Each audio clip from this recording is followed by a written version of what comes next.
Hello, everyone. BlakouttheMM here, again with Lowmain. Yeah, it's me. And this is going to be kind of a weird, informal video. So I play text adventures, kind of a niche thing, but I do play them. I enjoy them quite a bit. And I played through one recently here. It was intriguing. It was the first game of Andy Phillips, who is a pretty well-known uh, figure in the interactive fiction community. He's made quite a few good games, and this was his first game. And what was notable about it was it was extremely long. It is extremely long. It's not like it died. It is extremely long and it's quite difficult. It is extremely easy to put the game into an unwinnable situation. And I played the game. I saw parts of it. It does get really crazy with how easy it is to just leave a key item behind, and you would have to replay the game to get it back. So it's been a while, a few months since I beat it, but I'm going to try to keep track here. I'm going to have Lomain play, and I will sort of keep tally of any time we end up in an unwinnable situation. I suspect it's going to be quite a few times. So, now you've never played this game at all, Lomain, right? Yes, I'll attest to that in a court of law. Yeah. Have you played mini text adventures?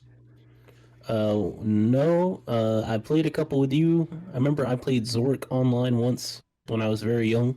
Uh, and I'm pretty sure that website gave my computer a virus. Ah, very nice. Yeah. Well, I'll try to keep you, sort of up to date on the nomenclature. Right.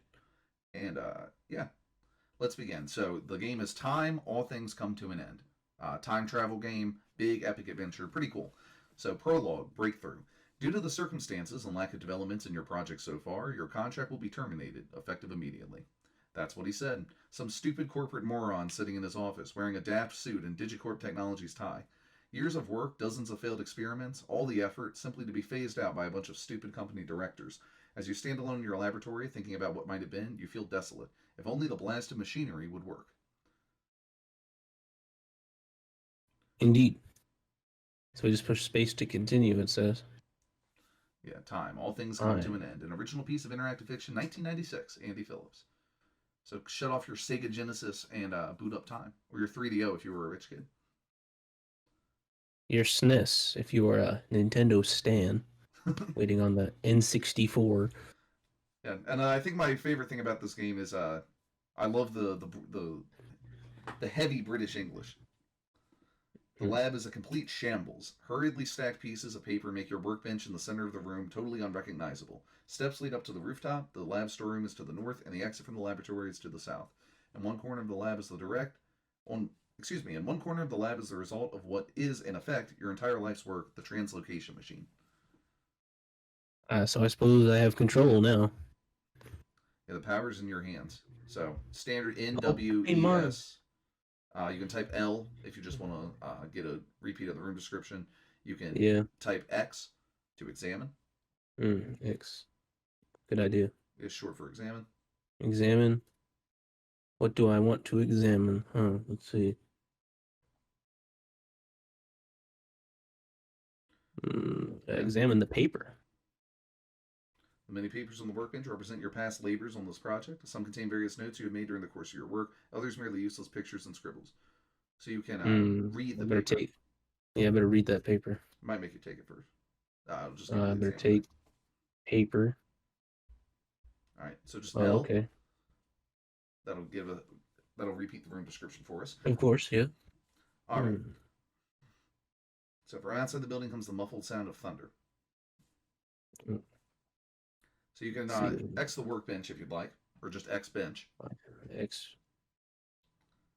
That's not something you need to refer to in the course of this game. Yeah, it just lets you know. Oh, okay. Let's see. So let's head up the first. Lab storeroom.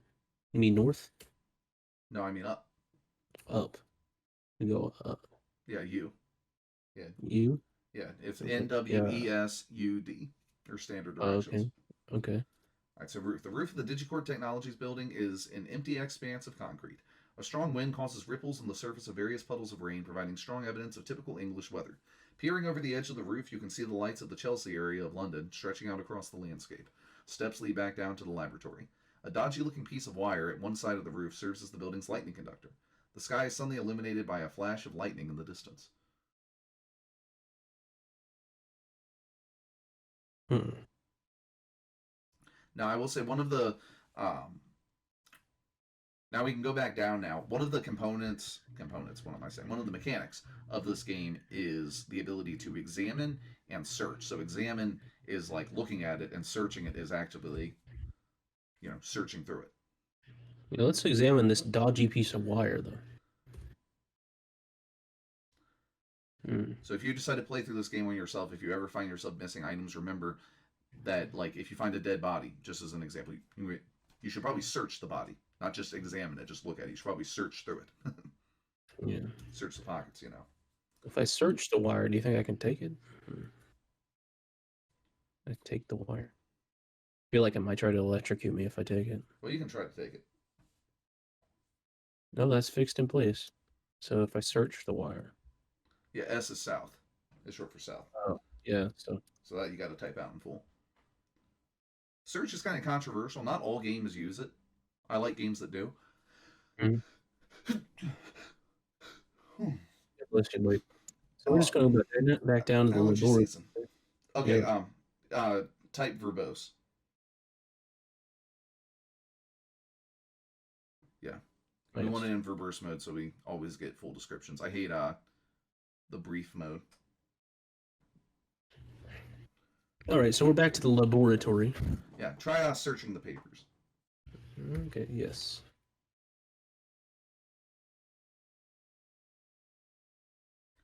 All right, so buried under the various notes, you find your laboratory notebook. You pick it up, hoping its potentially valuable information will be of some use. The lights in the room flicker briefly. I figured the papers would be useful in some way, but they didn't examine them. They didn't do anything. Yeah, so sometimes you got to examine, which is like looking at it, and search is to actively search through it. Yeah. So in one corner. So now you have the notebook. You can read it if you'd like. Yeah, read the notebook. Temporal translocation project. Okay. Yeah, so you can consult the notebook about various topics. I see. Consult notebook about I misspelled notebook. Notebook about winning this game. Okay. It's only one word. I guess. You look up winning, and it's just a picture of, I don't know, some celebrity. Yeah. Can't find anything on that topic. Well, this guy is losing his job, so he is losing. Yeah, so you can you can look up. Obviously it's your research notes, so you can look up the machine, the project.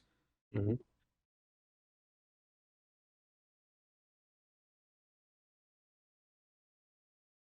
Well, let's figure out what translocation is.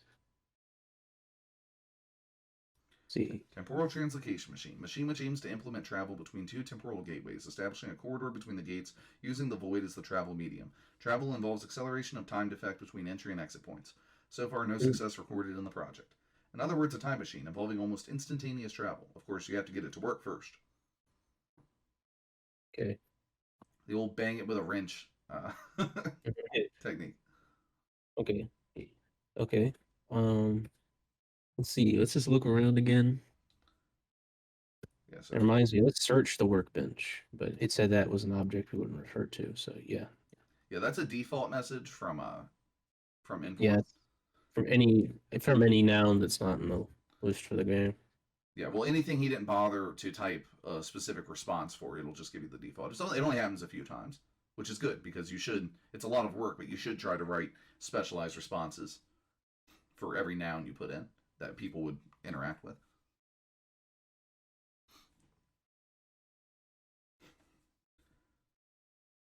Let's see. Let's go to let's examine the translocation machine. Would I just examine machine? Or can I do multiple words? Okay. Yeah, you can do multiple words, but I mean it's easier to just So the machine consists of various components stuck together in a rather mishap fashion. Practical work never was your strong side. Your strong side. The largest being a platform at the base of the machine. Other prominent features include a panel to one side and a large red button. From outside the building comes the muffled sound of thunder. Yeah. So you I guess might have that, you might be guessing by now we need to give this thing the old Frankenstein treatment. Give it a yeah. shock of lightning to power it. So let's go into the Okay. storeroom.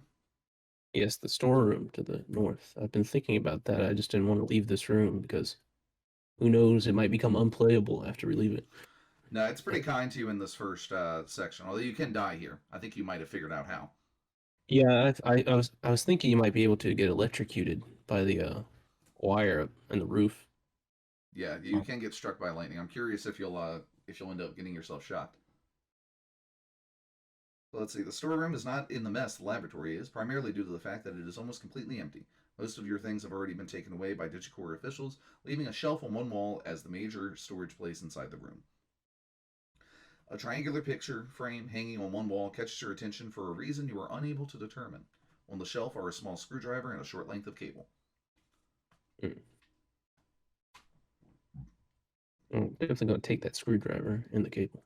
Yeah, you can either type you could type take screwdriver and cable, or you could type take all. Oh, that's hardly portable. Now you might have to specifically ask for the cable after all. But you can, Yeah. if you want to get multiple things, you can type take or get either one, Yeah. and just use Cable? and. Oh, is there a third thing? Yeah. Well, no, I'm just saying this is Inform, so Oh, yes. it's based on the Infocom parser. In fact, uh, it was designed to be able to play Infocom games. So it uses the Infocom parser. It understands more common English rather than the old school two word parser, which is just verb noun verb noun. You can just type the letter X as a Oh, shorthand yeah, for it. that's X. Yeah. Yeah, so let's see. The picture in the triangular frame showing a man with some kind of electronic eye sitting behind a table. As you look at him, you feel that one day this man will become a problem for somebody, but not for some time yet. A caption has been written under the photograph.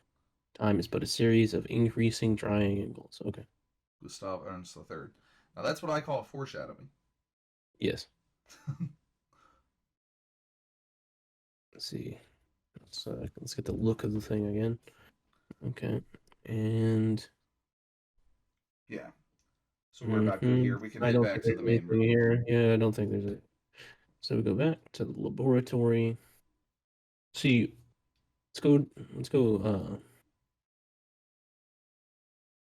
Hold on, we examine the machine, but what if we search the machine?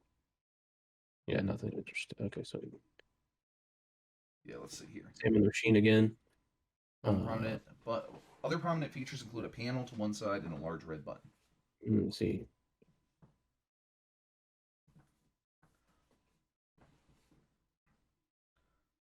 Mm, Can't see okay. inside since it is So closed. so what if we use the screwdriver on the panel? I say probably won't accept use. How do we?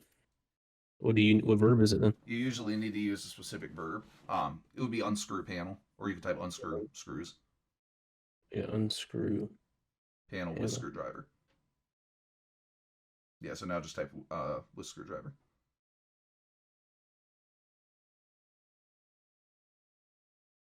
Yeah, that's what I thought.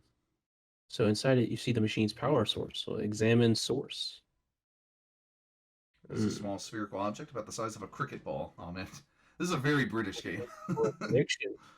Uh, Yeah, it's install wire. about the size of a cricket ball. That's I love it so To much. If you're watching this, Andy, I'm not making fun. I love Great Britain. I love everyone. So it needs a connection. We got that. No. Was it a wire or was it a cord? Yeah. It was Cable. a cable. Yeah. You can try plug So cable. plug cable And, into source. Yeah. Well, I'm not holding the power source. you better get it then. Okay, so I need to take power source. Your score's gone up by 1 point. And then I need to combine them. No. Backspace. Hit up. See if Oh, we need to go up and then power it and no, bring I it mean back down. no, hit up on the arrow keys. It should let Okay. you cycle through previous commands. Yep, and then just plug cable into source. Ah, I was right the first time. Yep. Okay, and then put source into machine. Wait, inserting that would have no.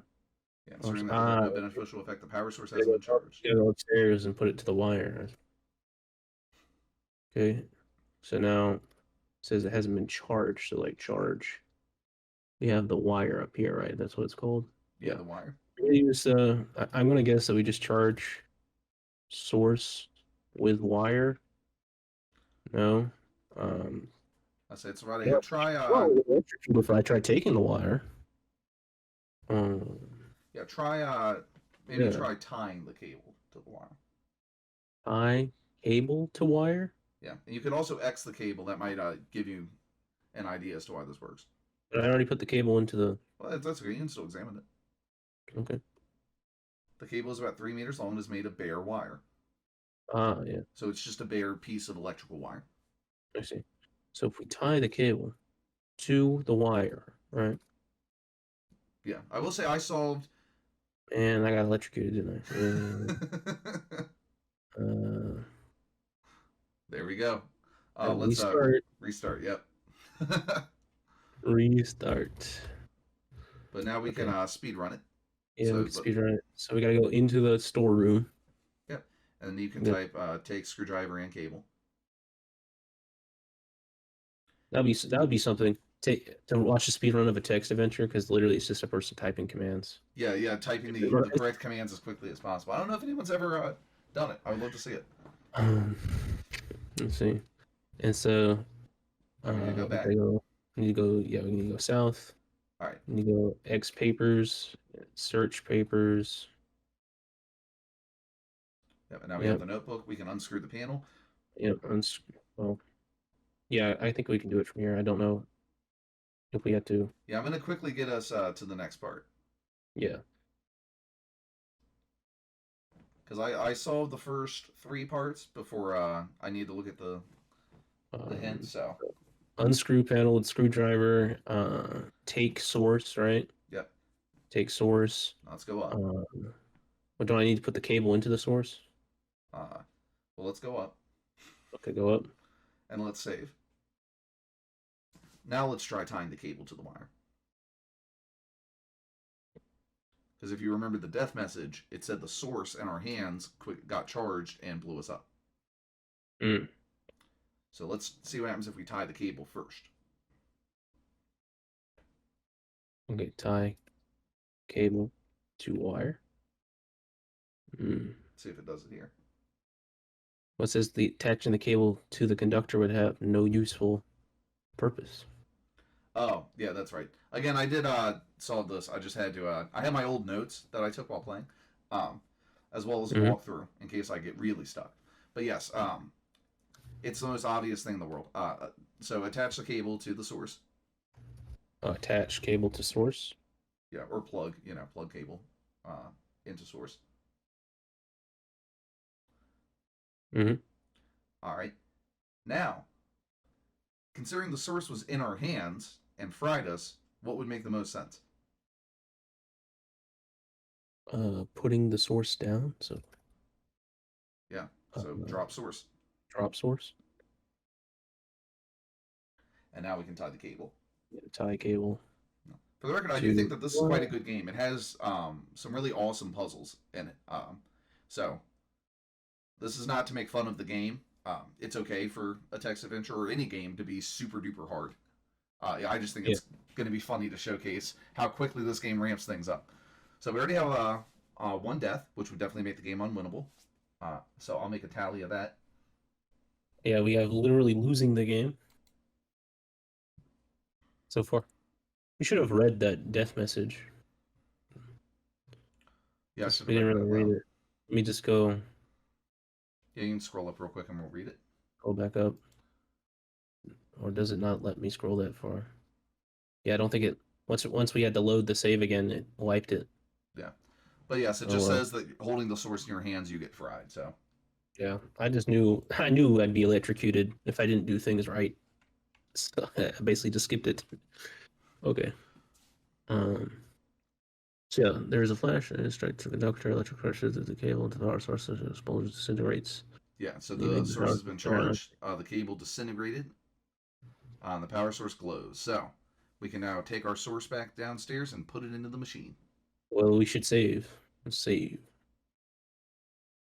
Let me save over that save I just made. Yes, save. Okay, so I wonder if I take the source, will it electrocute me because of all that power that's in it? No. No? Wow, that's strange because it's currently charged. Yeah, well, it But had a. I was going to get charged last time, Well, you had and a. it killed me. Well, I mean, that's because lightning was actively pulsing into it. Actually, I struck my lighter. Okay. It's gone through the, Well, the batteries and. I was that unlucky 10% of people that gets killed when they're struck by lightning. Yeah, I mean, well, consider this: the cable is no longer attached, so think about the fact that a car battery can't shock you just handling it, Hmm. but when you actually, slam some clamps into the contacts, then you run the I, risk of getting zapped. I see. It closed. Yeah. Okay. Close I the circuit, understand. exactly. Yeah. It closed the circuit. So Okay. let's go down. Okay. Yeah, there's no more unwinnable situations really here. Mm, okay. Um, I think I gotta put it back in verbose because it didn't give me the laboratory description again. Yeah, put it back in a verbose. Okay. Um, Yep, just and trying to make sure. So X red button. So what's up with that red button? the red Okay. button is located on the surface of the translocator and activate is written boldly on it. I see. So I suppose we're supposed to travel in time now. Yeah, because we're about to be fired, so we might as well as put our machine to the test. Actually, we Okay. have been fired. We're about to be marched out of Actually, the building. but should we put the panel back on though? Nah, it doesn't matter. Yeah, it doesn't matter. Okay, so press button. Yes, I pressed the button. You press the red button. As you press the button, a machine emits a loud humming noise. The lights around the rim of the platform shine brightly. As you watch, some kind of hole gradually appears on the surface of the platform. It grows larger until it becomes as large as the platform itself. It's working. After years of disastrous experiments, the machine is finally working. You feel on the edge of the greatest scientific breakthrough of all time. From outside the building comes the muffled sound of thunder. Interesting. Let me just look around and make sure I didn't miss anything here because I'm sure there could be items that I haven't picked up that if I don't pick up, the game might be unwinnable. Um, Now, there's nothing here in the first room. I'll just say that. okay, because I would have spent like 30 minutes looking. Okay, so Yeah. Don't get too paranoid. Because if you get paranoid, then you might actually miss. Just play, normally, and mhm. Urge to enter seemingly bottling bottomless void is extremely compelling. Okay, enter hole. That's what I said to your mom. oh my gosh, here we go. You take a deep breath and then step into the hole. Man, that's extra weird. Now you suddenly feel a wrenching sensation all over your body, and you watch in amazement as a vast array of comets, planets, and stars fills your vision. It is as if the whole universe is a part of you. You feel as though you have been torn inside out. The pressure from the surrounding void is enormous. You notice a white dot which grows larger. As it gets closer, you see it as triangular in shape. Finally, the pain becomes too much and you slip away into unconsciousness. Interesting. Yeah, so this game, Chapter 1, the Xeron Project. So this game, part of what makes it difficult is the fact that it's episodic. So rather than your more standard format where it's just one large world and you can just sort of go anywhere and everywhere, maybe with like a couple breaks. Here, it's a series of several chapters that you play through linearly. Um, and because of that, it's very easy to leave items behind because you have an inventory limit. And that is what makes this game so difficult. You can't go back because just like with time, you can't go back in time. Uh, you go through the game in this linear fashion, and by having the inventory limit, if you're going to have a whole bunch of items by the end of a chapter, and you're going to have to decide what to bring with you on the next chapter. And that's why it's super easy to leave items behind, because even if you find everything, trying to think about what you need for the future, that's where it gets crazy.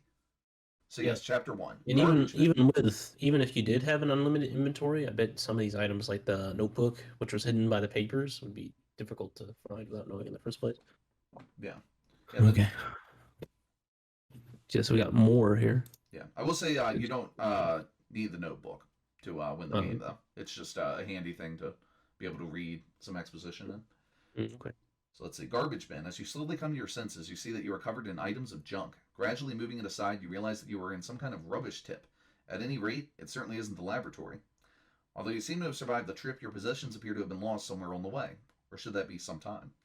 The bin is small and cramped, its walls seemingly made of rusted metal. Light enters through the roof above, and there is a tiny hole in one of the walls. An assortment of rubbish obscures the bottom of the container. You can make out some voices in the alley outside the bin. You took your time getting here, Carpenter. You made a mistake trying to interfere. One man can't stand in the way of progress.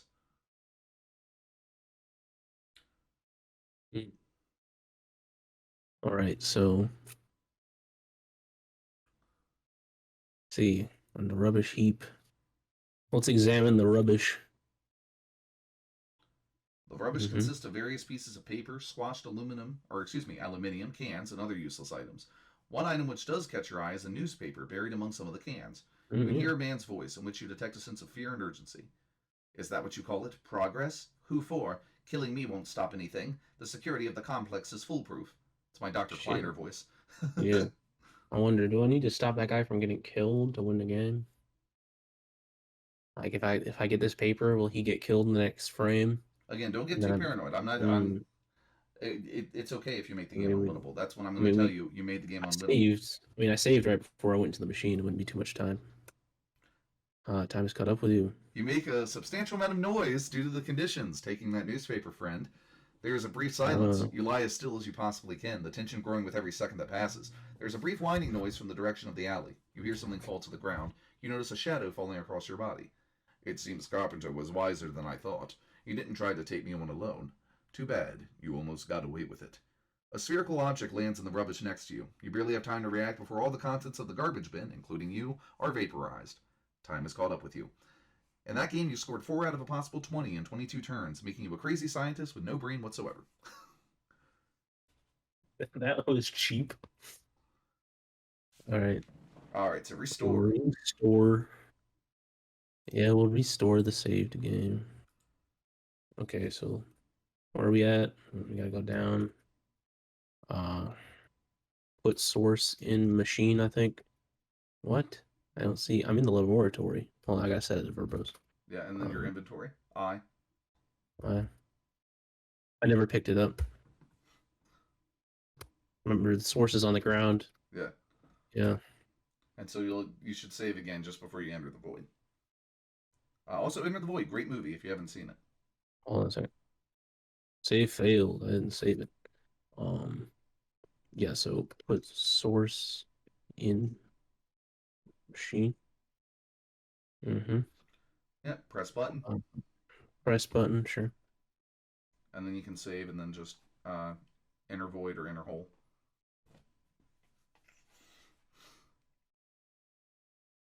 Enter the void. Alright, so we're back in the garbage bin. Yeah. Back in the garbage bin. So we know not to make any noise. Yeah, and so you can type wait or you can type Z. Z is the shorthand for wait. Because W is west. Exactly. And Z is like, sleeping. Z. You can, time passes. You can hear a man's voice in which you detect it. And that's cool because that's a default message, but it's perfect for this game. You can hear a man's voice in which you detect a sense of fear and urgency. So Dr. Kleiner again. Is that what you call it? Progress? Who for? Killing me won't stop anything. The security of the complex is foolproof. Guess we gotta wait a little bit longer. You always were a fool, Carpenter. It is only a matter of time. An amusing pun, don't you think? Time. The Xeron project will ensure that I shall have plenty of that. Interesting. Yes, it says the second voice is somewhat distorted, carrying a threatening tone. I mean, it really is. It's a combine shaking down Dr. Kleiner. I recently played through Half-Life Restored. You have to excuse me. Yeah. You must stop it. You're dealing with something you cannot comprehend. Oh, I comprehend. It is you that doesn't realize the possibilities, and I'm not going to let you ruin my dream. There is a sudden high-pitched whine, then silence. You feel your heart rate increasing.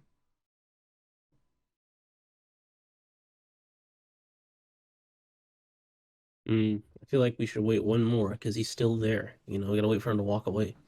Yeah, it's spoopy. It's super spoopy. After a seemingly everlasting silence, something is tossed into the bin next to you. Somewhere close by, you hear an engine starting up. The noise of the engine fades into the distance.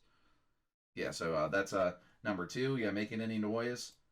Sadly, there's not much we can do against this, sci-fi weapons. This person with sci-fi weapons. So Dr. Kleiner has to die. Yeah. So if I look around now,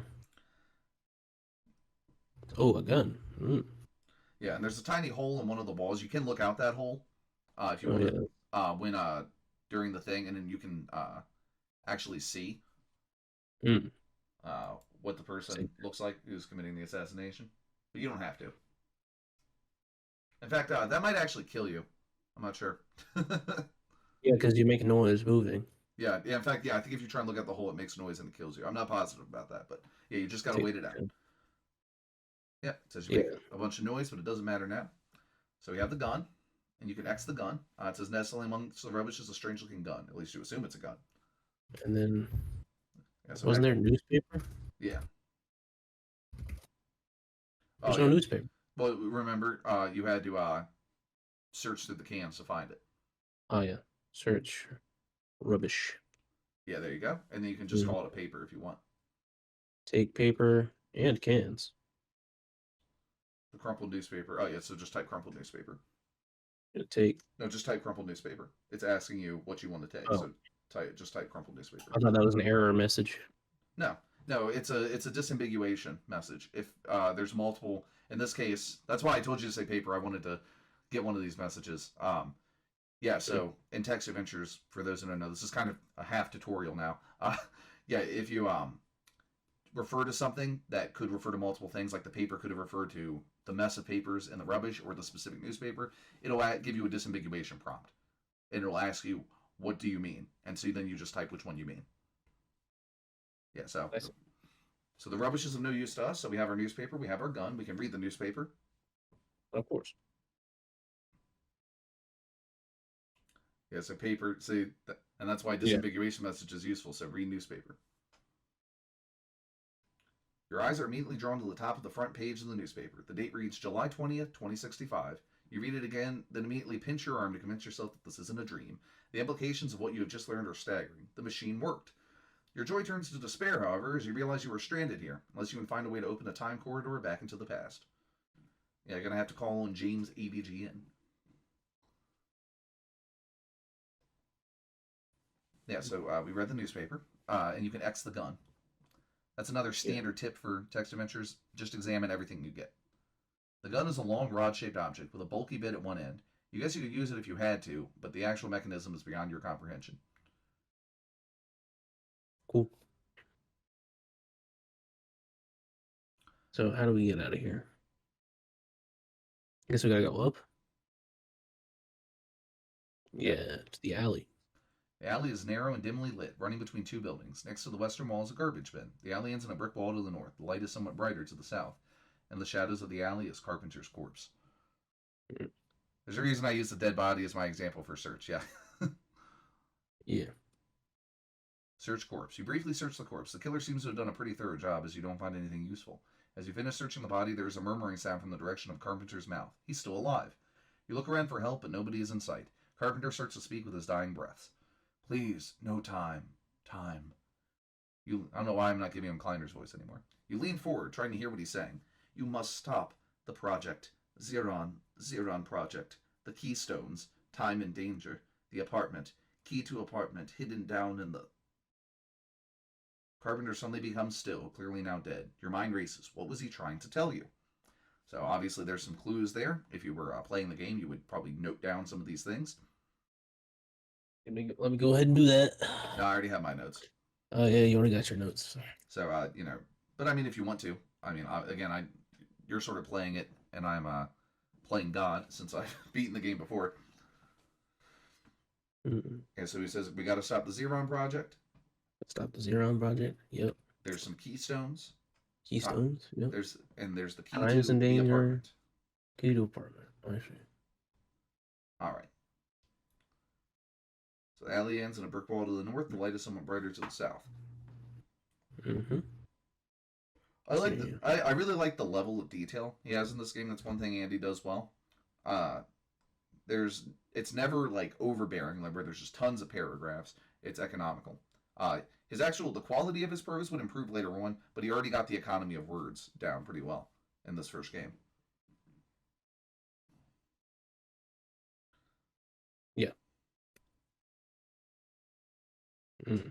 Can't see any such thing, even though I'm in the alley. All right. Yeah. Well, the alley is your location, not a thing in the location. So. Yeah. I guess we'll go south. Yeah, we'll go south. Actually, let's save. Yeah, not a bad idea. This is one text adventure where you definitely want to do some Half-Life style quick saves. Okay, save. And then we have corner of street. You're at the corner of a street, which extends to the east. To the west and south, the area is dark and sinister looking, apart from the occasional glimmer of several signs located on rooftops. To the north of you is a dimly lit alleyway. See, we got.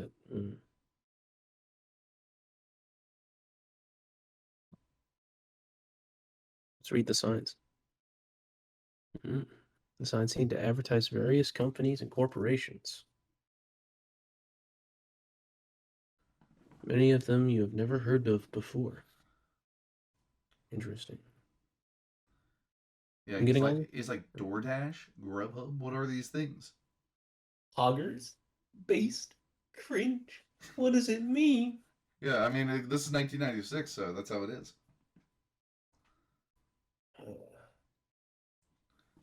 See. Well, like I said, to the west and south, you just save, so you can be a little devil may care. If you want to go south. Yes, let's go south into the dark and sinister looking part of town. I'm sure nothing bad will happen. You'd rather not venture to the darker, possibly dangerous area of the city. So you see, it has your back. West, it could be dangerous. You'd rather stay in the more well-lit areas of the city. So part of it being episodic in its structure or, chapter-based, it's not too many huge locations. I mean, there's a few areas that you'll go to that are larger, but usually it gives you chunks to go through, which is nice. So that means the only direction is east? Yep. East. Board of the building. This area is even less well lit because several of the streetlights seem to be non-functional. On the north side of the street, a building has been boarded up, and an inch-deep gutter runs along the edge of the road. There is a lighter area of the street to the east, while steps descend downward to an area under the street level. Next to the steps is a faded circular sign. You notice some vehicle tracks leading from the gutter onto the road. Interesting. All right, so let's go through each chunk here. This is another good advice whenever you get into an area, is just to sort of go through the description several times and make sure you search through everything. Even if you feel silly, like, oh, there's no way it's worth searching that. It doesn't hurt. Let's see what the gutter's got. Yes. There's something in the gutter. Steel button. Congratulations. You just prevented the game from becoming unwinnable. Yes. That steel button is necessary to finish the game. If you forgot to search the gutter and you left it behind, too bad. You have to come back to chapter 1 and get that ring. Or that button, excuse me. So the gutter is full of useless pieces of litter. You're about to turn away when you notice something glinting. There appears to be a steel button in the gutter. You reach in, pick it up, and examine it closely. Quite small, about a couple of centimeters in diameter, and shiny. It has the letter S engraved on the rear side. You think for a moment. The tracks lead away from the gutter where you found the button. It could be a coincidence, but you think you may have found a clue to the killer's identity. So, you see, look at that. You managed to avoid. I was totally hoping you would miss that button, and then I could drop the truth bomb on you, but the unwinnable bomb. Well, to be fair though, you did mention to search everything in here. So yeah, maybe I am being a little too helpful. Um, see. I'm just trying to think of things I could say that aren't helpful. Now that was helpful. Remind me, I had to search everything. Hmm. No, to be fair, I do have whenever I play a text adventure, especially one that I know from reputation is going to be more challenging. I have, I take notes as I play. I have a list of general reminders, just notes of like, hey, make sure if you're stuck, maybe try this, maybe try that, like things that have gotten me unstuck in other games. It's come in handy. So Hmm. text adventures are not for the casual gamer. I mean, what could be more hardcore than no graphics at all? You've got to be willing to make maps, take notes, uh, and go a little crazy over it. Right. So we have um Yeah, sign here. Read sign. sign here. The sign used to be a red circular one, as far as you can tell. The writing is mostly faded, but you can still make out some of the letters. Back, set. Hmm.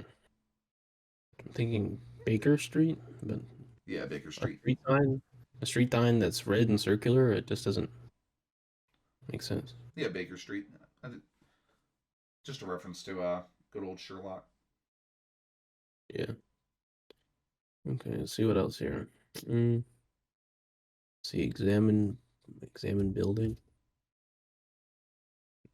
Yes. A series of wooden Mm, planks block the building's entrance. They look as if they've been there for some time. Faded black writing okay. covers the surface of one of the boards. Read writing. Para closed by Order. Schist Electron Corp 2034. Poor Harry. Well, they have 13 years. Okay. What's in my inventory? I cleared my inventory. Yeah, remember it said your items were lost somewhere in time. Oh, That's why I yes. said nothing in that opening lab is necessary.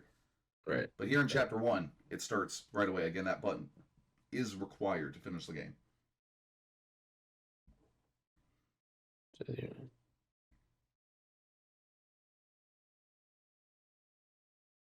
Inch deep gutter. Okay. Lighter area. Yeah. Yeah, you would type look east, L east. Oh, Yeah, yeah, not all games support that. There are some games there where you can look in a direction. This game you can't. okay. I couldn't remember. Let's see. X steps. X steps. Staffs. Steps. Because I'm good with my knives. Yeah, you're getting your wires crossed with my other channel. Could not see the steps that are clearly in front of me. Yeah. Well, again, if it's not something you can interact with, it'll tell you that. That's not something you need to refer to in the course of this game. Yeah. Let's see. I think we should. It's not possible to take the sign, is it? That's It's part of the hardly port. portable. It's a Yeah, big I'm ass sure it is. sign. I'm sure it is. Uh, mm, X tracks. Let's see those tracks. Tracks appear to have been made recently by a two-wheeled vehicle. It's probably the vehicle the killer used to leave the area. So we know he was on a bike, you see? No. Or a moped, motorbike. You see? Or maybe they're just assuming it's a two-wheeled vehicle. Could have been a unicycle, the ultimate getaway vehicle. Oh yeah, yeah. All right. Well, we'll see. Um, see, yep, got the strange looking gun, the crumpled newspaper, the steel button. All right, let's go. So I assume if I click down, it'll take me down these steps. I got the gun with me, so I don't think. Let's see. All right. Down. Disused station. This area has clearly been out of use for a long period of time. The platform area is deserted and the tracks are covered in dust, ending abruptly in boarded up tunnels. Steps lead back up to street level, and the platform continues to the east. There's a young girl here currently trying to force open a vending machine on one of the walls. Yeah, headed Uh, down to Lower Wacker hmm. Drive. I can see we're in the bad part of town. Uh, hmm. What to do? Let's see. The deserted tracks. Yeah, boarded up tunnels. Platform continues to the east. Let's see. Speak, girl. Speak to girl. Well, let me save. She might whip out a burner and make the beef cook. it's a, Yeah, it's a you know Biggie what? Smalls reference. I was about to say, yeah, you know, Lowmain comes from the mean streets, as you know. He might turn this into beef lo me. Yeah, exactly. Um, uh, yeah. So speak to girl. What do you mean you don't understand that? Yeah, so the standard Mhm. there's a standard protocol for NPCs in Infocom text adventures. So Right. you can say blank, you can Mm, ask mm, character about something, show something, give something to them. mm. I So see. you could, you know, ask girl about blank, give blank to girl, say hello. Ding. Oh yeah, say hello. Those are the different sort of things that you can do Yeah, let's say hello. to the young girl. She's not the type to be involved in pleasant conversation with. And for those Well who then, have ever found text adventures arcane, like any other genre, there's like a standard expectation, both of just common commands you'd be familiar with. Back in the day, these would be included in the manual, so you weren't just left to figure out how to talk to characters on your own. It told you how to do it in the manual, and most games after the commercial period of text adventures, because like this game is free for those who are interested. Most text adventures you can play absolutely for free, since they're no longer commercial. They're more like passion projects. Um, a lot of them you can type help at the beginning. It'll even prompt you to do so for most newer games, and it'll tell you some basic commands. so let's ask girl about the vending machine. No, you better just leave her alone. Yeah. No, Mm. I just figured I'd say because I know some people get frustrated trying to play text adventures, and there is kind of a learning gap when you first get started. So keep in mind if you're especially if you're playing an older game like an Infocom game like Zork. Zork is one of the most famous text adventures, along with Hitchhiker's Guide to the Galaxy. Those games are very difficult and very unforgiving, just as hard as this game.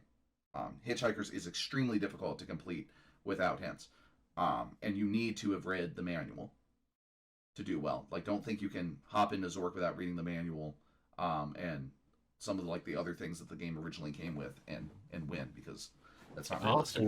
Often that stuff in the manual was a type of anti-piracy measure too. Yeah, yeah, they had copy protection, and they also just Yeah. had like useful information in the manual. You know, the story and such. It's just how games were back then. You were expected to read the Yes, manual. of course.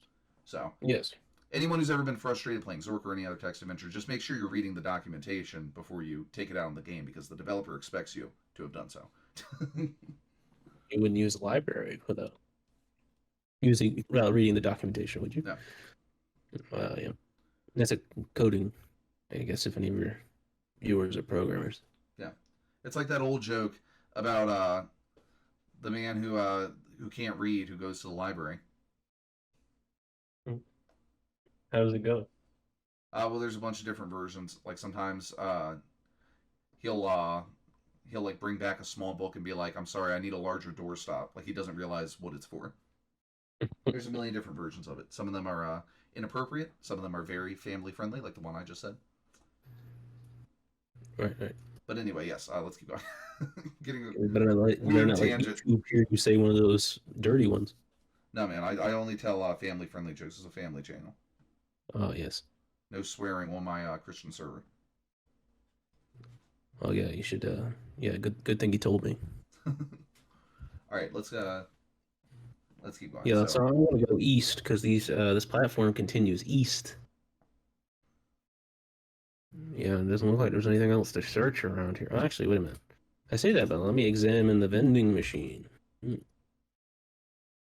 the vending machine seems to be in worse condition than the rest of the station building. You can't tell exactly what type of machine it is because the girl is in the way. The young girl bangs on the surface of the vending machine in frustration.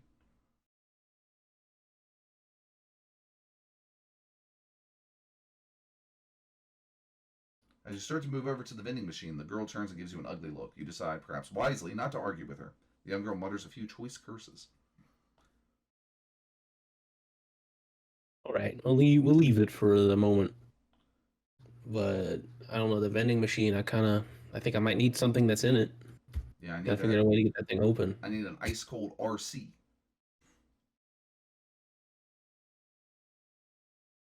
We already tried asking her about the machine. All right, so let's go east because the platform continues. The platform has fallen into disrepair. Perhaps decades worth of dust lies on the cracked concrete. The station exit is to the west, and the north wall is a large rectangular hole big enough to fit through. Mm. Judging by the size of the hole and its shape, you guess a door once existed here. Mm. Search Nothing floor, of you find interest. nothing of interest. Uh, Search floor, you find nothing of interest. mm. Okay, so let's see. I guess we'll go north.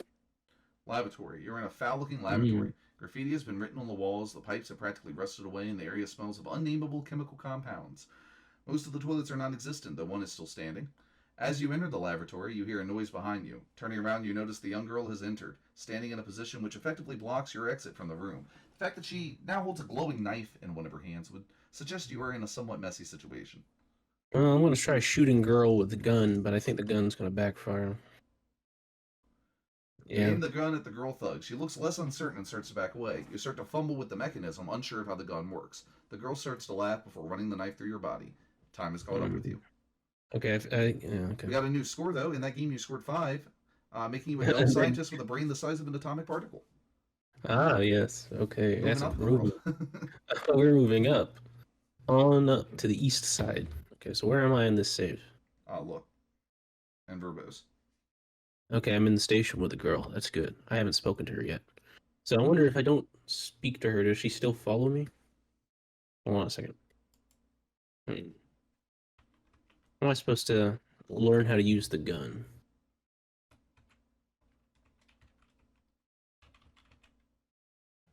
I mean, you already examined the gun, right?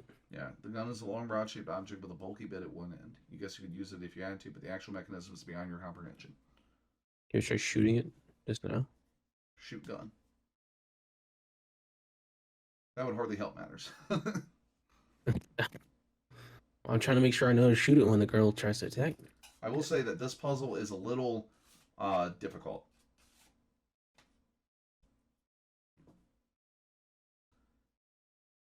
You can try examining the bulky bit, but that's not exactly it. Yeah, let me just look at the gun and see. It says the gun is a long Mhm. rachi with a bulky bit at one end. Yeah, X Bit. bulky bit X bit. Yeah, so it just gives you the same description. Okay, so the X solution mechanism. I the don't know. solution to this it's not I wouldn't call it unfair um, because it does make sense, but it's a little obtuse. So um, if somebody approached you with a knife and you had a gun and you had no idea how to use it, what would you do? I'd threaten to shoot them, but not actually do it. Exactly. Yeah, So that's what you need yeah, to do. You need because and yeah. once again, there's a clue in the death. You raise the gun, she becomes uncertain. You fumble around trying to shoot it, then she stabs you. So you need to intimidate her with that gun without actually trying to fire it because you have no idea what you're doing. Yeah, yeah, that makes sense. And you might say, well, how Mm. come the character can't just figure it out? Imagine if you lived in the 1400s, you got warped into the future, and I put an AR in your hand. I see. I mean, even then, you might figure it out because I don't know. You might not. You might just Yeah. be like, "Oh, this is big and heavy. I'll hit people with it." I don't know. I mean, you might pull the trigger by accident eventually. Yeah, you might pull the trigger by accident. Here, this is just a rod with like a bulky bit, so maybe it uses. Maybe it. You have to. Maybe it only recognizes the person's fingerprint in order to fire. They've talked about there are Maybe. guns that exist in the real world that are like that. That are like tied to one person. If it doesn't recognize your fingerprints, the gun doesn't work. So there's all sorts of reasons why this gun might not actually fire, but that's okay. We now know we just need to scare her, Right. which is what Lowmain is doing now. I'm Um, trying to. Let's see. Aim gun at girl. you got it. Yeah. Yeah. 2 points this time. I'm really moving up. And you aim the gun at the girl thug, trying to keep an expression on your face that reflects you know exactly what you're doing. The girl backs away, looking less certain of herself. The girl is frozen, a look of fear on her face. And you're not done just yet, I don't think. Yeah. Uh, say, stay back, or I'll, I'll shoot. I doubt. Yes. Go straight. All right, so back away towards the exit. Yeah, a pleasant conversation. Yeah. Um, see that we went north to go in here, so we gotta go south to leave. No, as you start to move toward, the girl flees from the room. The game is now unwinnable. Oh shit. So this is a tricky one Yeah. because when you see those points, you think that you've got it. You need that Mm, knife that she has to win the game, and she just yeah, I ran need off with my... it. Okay, well we better restore. How am I gonna yeah. I know what I'm gonna do. I'll just tell her to give me the knife. Yeah, and So where am I? when Yeah. I gave my breakdown of of ways to converse with NPCs, the other way, and you'll use it a lot in this game, is to type the character's name. If you need to give them a command, like Mm-hmm. there's the standard, say hello, say whatever. You can ask them about something, show something to them, give something to them. But what if you need them to do something? What if you need them to, I don't know, push a block? Your character's not strong enough to move something heavy, but there's a big friendly troll. You can say troll, comma, push rock, and he'll do it. Okay. And you'll use that a lot in this game, like here. So girl, comma, would be take knife or give knife. Good knife. Girl throws the knife onto the floor before fleeing from sight and falling to the floor. The knife seems to have stopped glowing. I wonder if it needed to be glowing. No, it's fine. Yeah. Just like a lightsaber, dude. Take knife. Your score has gone up by 1 point. Ah, yeah. So again, we're gonna play through this chapter and the next chapter. But you already see how easy it is in this game. And this game is more extreme. I said that earlier, Hitchhiker's Guide to the Galaxy, which is a very well-known text adventure, is harder. But I meant harder as in like the puzzles. I think are maybe harder. Uh, it's so easy in this game to end up in an unwinnable situation, more so than any other text adventure I've ever played. It's just crazy. Yeah. But it's still kind of fun. I don't know. I will say this game does. You will need to make sure you have the walkthrough because, again, this is not a commercial product, and it's an extremely large game. Um, and so towards the end, it seems like maybe he was running a little bit low on time because clues start to get a lot more sparse, puzzles get a lot more abstract. I'll be honest, like the final few chapters are kind of impossible without the walkthrough. I mean, with enough trial and error, you would eventually figure it out. But I wouldn't say that the final chapters are especially solvable without the help of a walkthrough. But the journey getting there, going through the story, is still there's lots of sights worth seeing in this game. So these early chapters are a lot more solvable in my opinion. So we have the knife, and we're exploring the lavatory. Yes. So I'm just gonna make sure I don't miss anything. And so X toilet. The toilet is cracked with age. Amazingly, the lid of the toilet is still intact. See if there's anything in the toilet. You open the toilet lid. A foul smell enters the room, and you have difficulty breathing. Curiously, you notice a plastic bag has been placed into the toilet. You take it and drop it onto the floor before closing the lid. X bag, a white plastic carrier bag, like something you could get at a supermarket. The word Elma's has been written on it. Open the bag. Yeah, that's my old band, Open Bag. Mm-hmm. You open the plastic bag, revealing some kind of identity card, a metallic disc, and a piece of paper. Mm. Take all. Oh wait. Okay, yeah. So take Yeah, and off. so you accidentally managed to prevent the game from becoming unwinnable. When you type Yeah, take I bet. all, you give the pipes a huge pull. One of them comes off into your hands. It's easy to miss that pipe, but that's why you always type get all, even if there's one item, because sometimes you can cheese the game a little bit. You can accidentally get something that you might not otherwise have thought to get. Yeah, I'm sure I would have searched the laboratory again. See, does it even mention? Yeah, it mentions the pipes, but I don't think I would have noticed to get them if they said they'd been rusted away. So yeah, that's good. So let's see what we got here. Let's see. We got the plastic bag with the metallic disc, the piece of paper. Let's read the piece of paper. You better hold. Yeah. So because this game uses a limited inventory, it bags count as one item, and so anything, all the things that are in a bag, whatever the bag's capacity is, because this bag does have a limited capacity itself, will have to be pulled out of the bag first. Yeah, so you can just take piece of paper, and it will know to get it from the bag. Yep. And so you have an inventory limit of 6, which is very strict. I will, for those who are panicking at the thought of playing this, you do get various bags, including one that has I think essentially an unlimited capacity because it can hold so much. So eventually it does ease up a little bit on the inventory limit, but it is rough early on. All right, so let's read what's in this piece of paper. I've dropped the gun. I just got to pick it back up. Okay, so there's some writing on the piece of paper. It says, "In case I don't make it through the meeting tonight, here's my identity card. All of the important stuff is in the apartment. I don't trust the authorities. They could be involved in this affair. If you find this, I'm probably dead. You must stop what they are planning at any cost." Signed, KD Carpenter. Oh, it was the guy we found dead. I just remember he said down in the... Yep, down. He left his bag in the toilet. Left his bag, yep. You've stumbled on something big here, though you don't know quite what yet. So put piece of paper in bag. And then take ID card.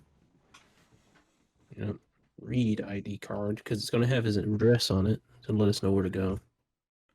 No? Oh, place of work. Well, at least we know where he works. Yeah, it says their address. Oh, address. Okay, it's just in a state. I was expecting a street. In the future, we've progressed past that, my dude. 2065, get with the program. He's born next year. Interesting. British date. Okay. Yeah. Okay. Well, no, dude, we have 24 months in the future.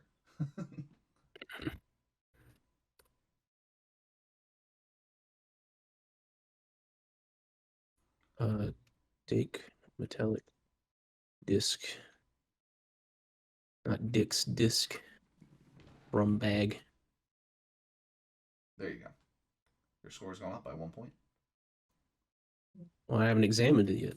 Well, it's because anytime you pick up an important item like that, it'll give you a point. So because it was in the bag, it wasn't in your hands yet. Just a quirk of the scoring system. A round metallic disc. It looks like it might store some kind of information. On the back are written the initials KDC. I see. This is a sort of futuristic CD. Futuristic DVD. Okay. No, futuristic Blu-ray. We'll just keep progressing. HD DVD. Laserdisc. On the back are written the initials. VHS tape, of course. No. Betamax. Film reel. Laserdisc was such a sexy format. We just need to go back to that because it's awesome. I never knew anybody with a Laserdisc. I used to have a bunch of movies on Laserdisc. I had Home Alone, Star Trek: The Motion Picture. Those were the days, my dude. So, put disc back into bag. I have a feeling that's not going to work. Yeah. Yeah, just put disc in bag. Yeah, put disc in bag.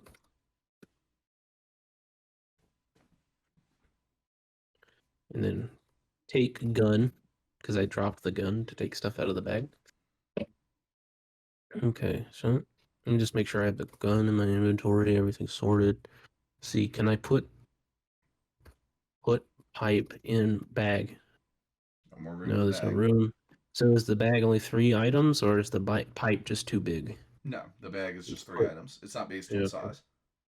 That's why. I was thinking there wouldn't be a size function in a game like this. I say that's more of like a isometric RPG sort of thing, weight limits and such. That isn't a space. I have seen a few text adventures that take elements from RPGs, where it'll have like a weight limit or something like that. But nowadays, just to make life easier on the player, most modern games don't use inventory limits. You can just carry like 50 things in your pocket. You might say it's unrealistic, but it's better than having to constantly drop items and remember where you put them and then go back and get them. I mean, I'll still play an old game with an inventory limit. I don't have anything against playing by those old rules, but some people do.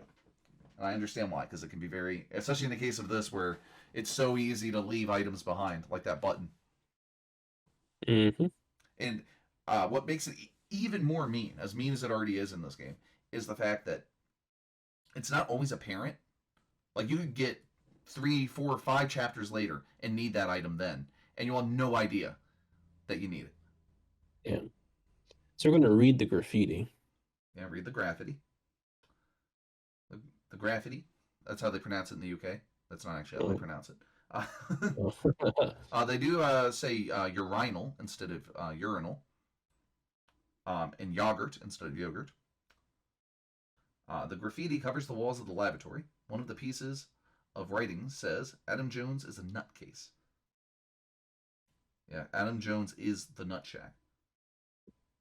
Agree. Okay. Just make sure you don't sing the theme song or else YouTube will take this video down. Are you alright, bro?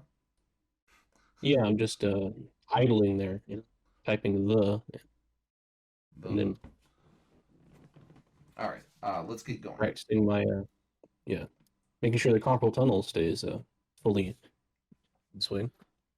Yeah, so you want to have hands that look like an eagle's talons.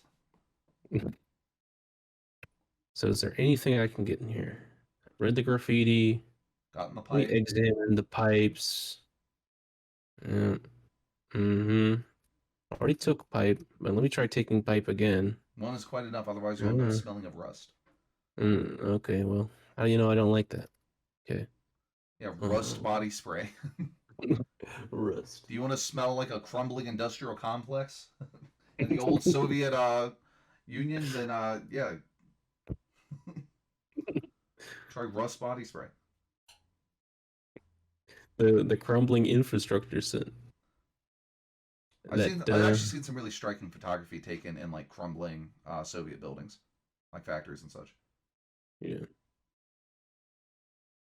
And I actually own a painting that was made by a Soviet era factory worker.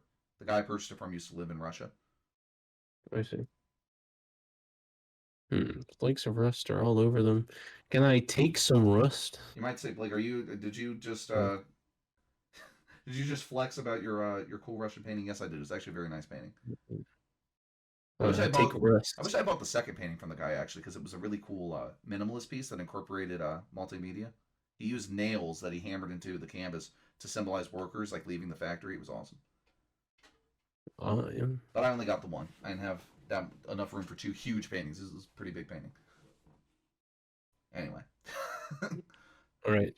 So is there nothing else in this room that I can get? Nah, I think we're good. The disused platform. And search the cracks. There's got to be something there. You know, there is a text adventure where you do need to do that, but it's not this one. At least not right here. That's not a hint. I'm not sure if later you might need to search cracks. This is a very big game. It is.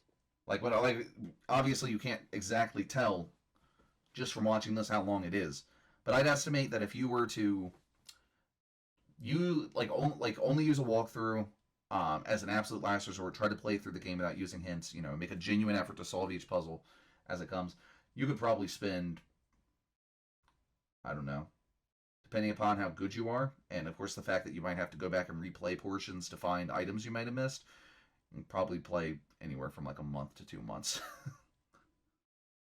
I beat it in 3 weeks, and I did have to use the walkthrough a lot towards the end. It's a big game. Okay, so platforms fallen in disrepair. Decades of dust. Station to the west. Okay, I don't think there's anything here for me either. And the north wall is a large rectangular hole. Yep. So let's go west.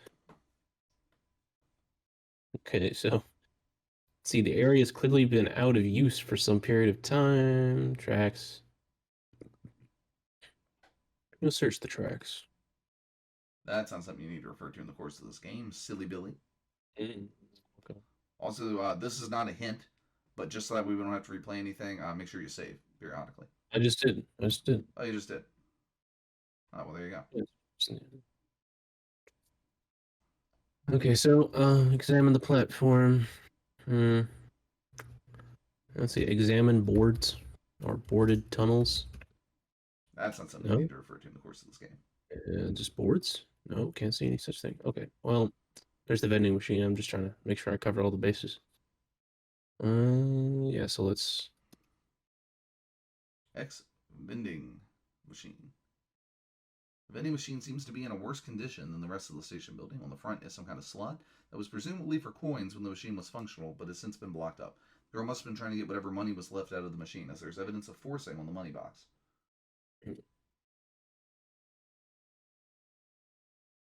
Let me search.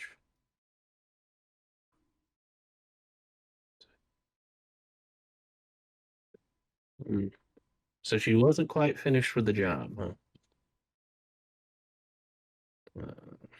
Yeah, there appears to be no way to get inside the machine.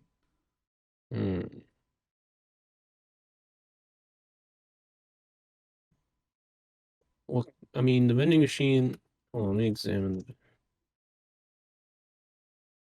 Is it glass? I feel like I can just bust open the vending machine with the pipe, but it wouldn't get me the money. See, I think I might need the money later to pay for something.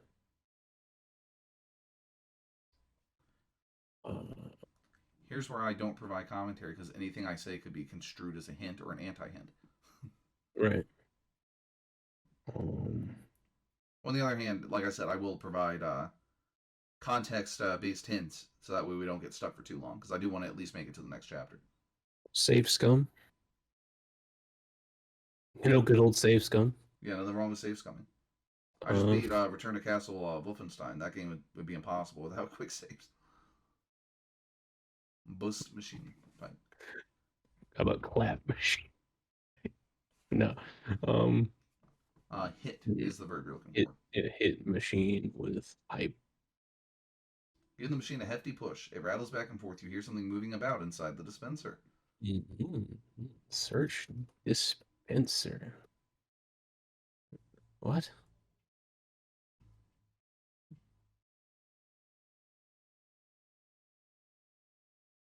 The dispenser you should be able to get into. It's just a metal flap. Or is it talking about the mechanism that dispenses it? Let's see. I plead the fifth, Your Honor. Plead the fifth, Your Honor. Yeah, let's try hitting it again. Probably give me the same thing, but you never know. Just need to knock it loose.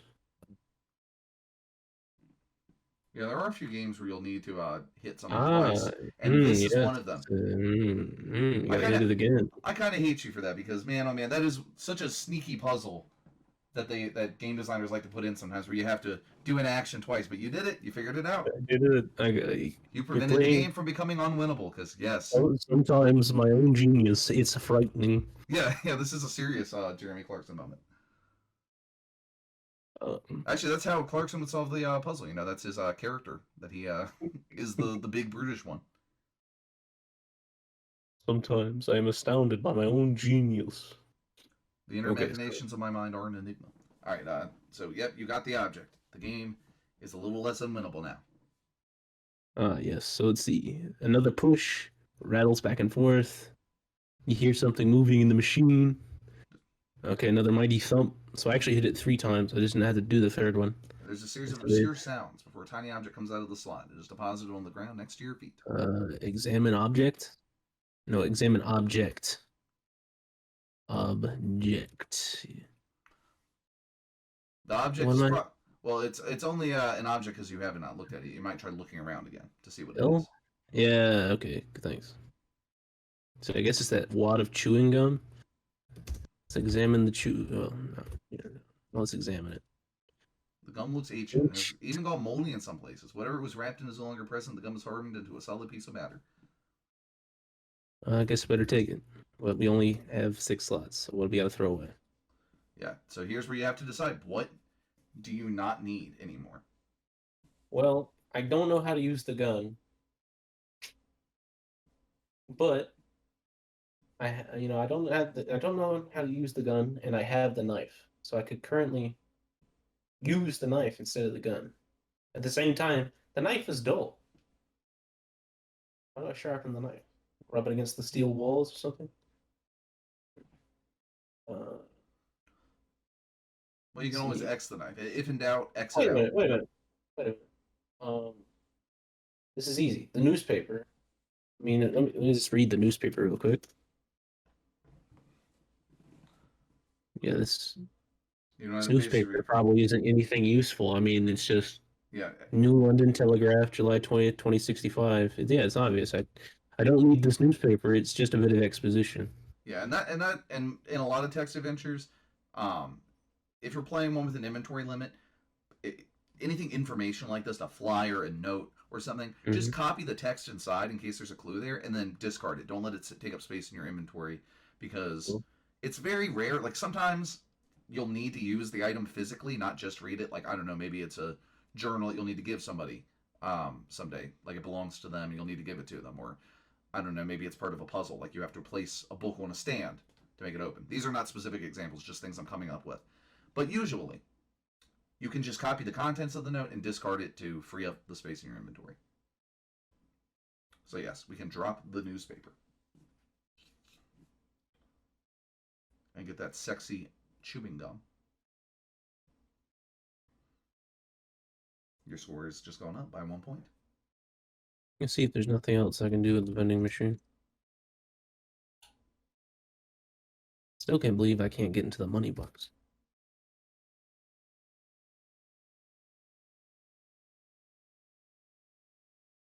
Hmm.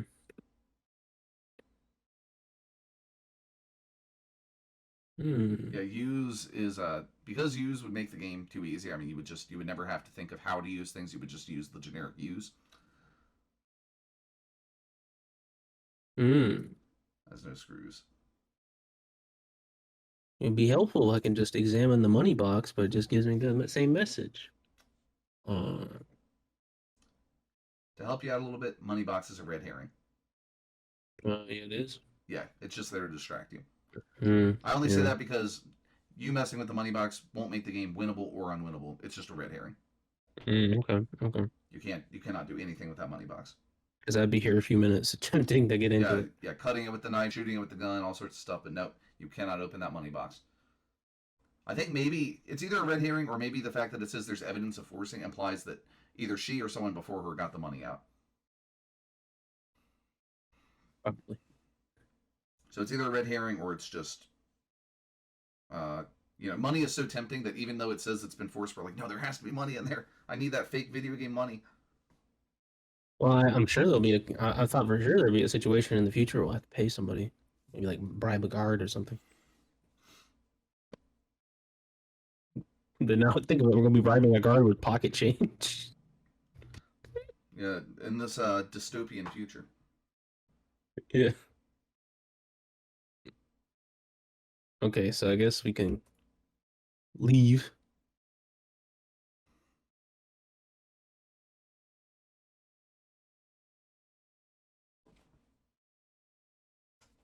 Save it. But yeah, not doing so bad Only so far. three only three unwinnables, two deaths, one unwinnable. Well, four.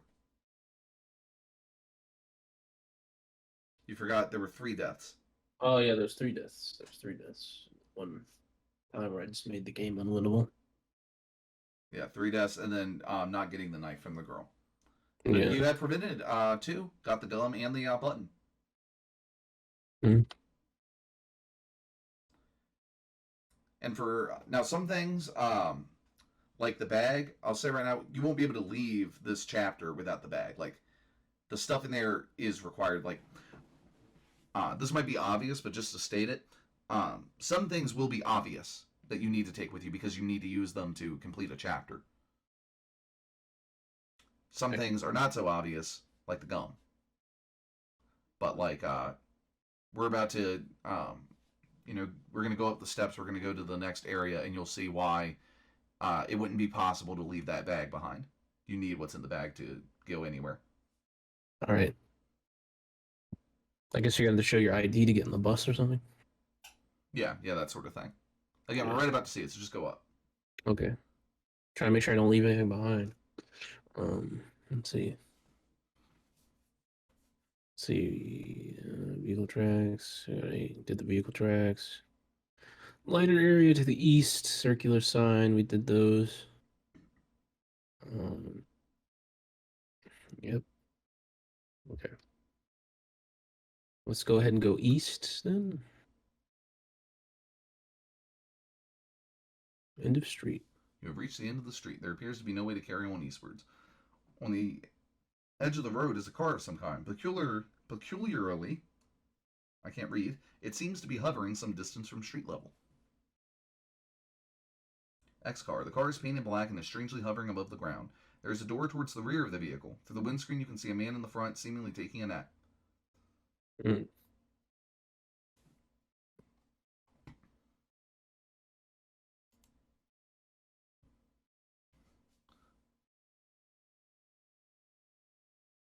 The driver can't hear you. Yeah, that's sweet soundproofing, dude, so you can bust your sick tunes. We cover taxi driver. What do you mean I can't see any such thing? You just said I could. I say you might want to Let's, just call him. Yeah. let's save. You can't see him because he's in the taxi. Like, he's not immediately in front of you. Taxi's right there, bro. Don't worry about that. Open taxi door.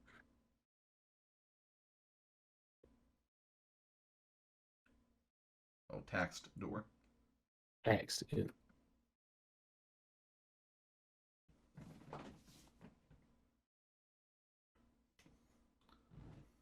Yeah, for here you can just open type taxi. Yeah, open taxi.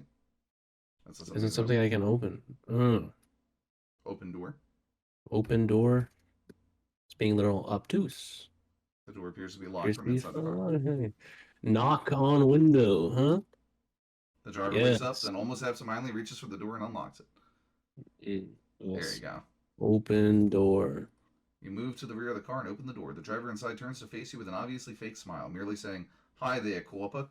Look, Corpa, I'm not here to just watch you moving about the street like some lost moron. The rules are simple. You get in, you give me the destination. I take you there. You have a problem?"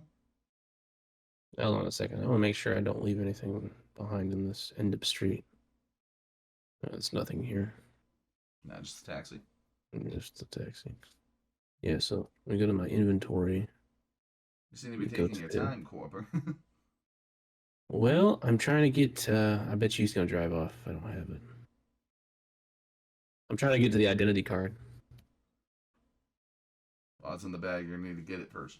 Oh, shit. There's no way I'm going to have enough time. I have to drop what's in the bag, put it in my inventory, read it, then do the switch. I'm going to reload the save. Well, I can tell you right now, he won't drive off. Don't worry. Oh. He's just harassing you.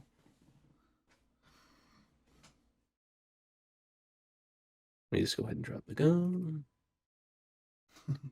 So he's just gonna keep yammering at you. ID card from bag. Here, I'm gonna give you another.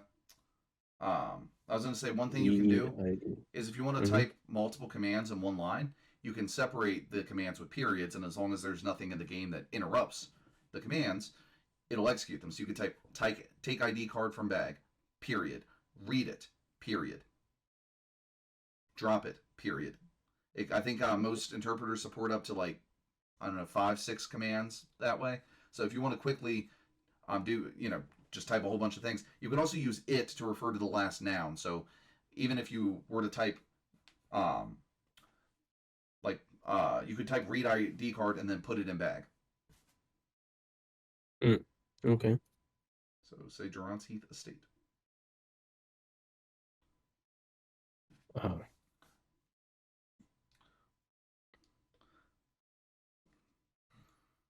And this is a similar thing to the girl that uses the standard thing where you have to say his name and then give him the command.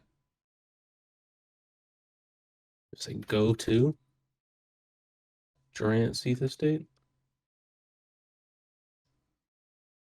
So I want to make sure. Hold on a second. I mean, it doesn't hurt to type that. Well, I want to examine this taxi.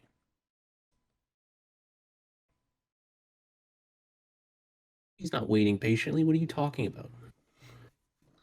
It's a forced patience. Okay. I mean, he is sitting here watching you fumble around through bags and in your pockets reading cards. Yeah. I just want to make sure I don't need to take something from the taxi.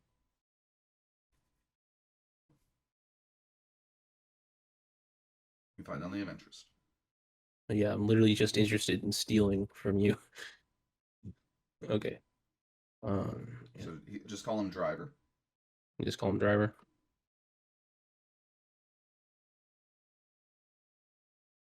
Durance. Durance, yeah. That says Grants. Yeah, there you I know Durance.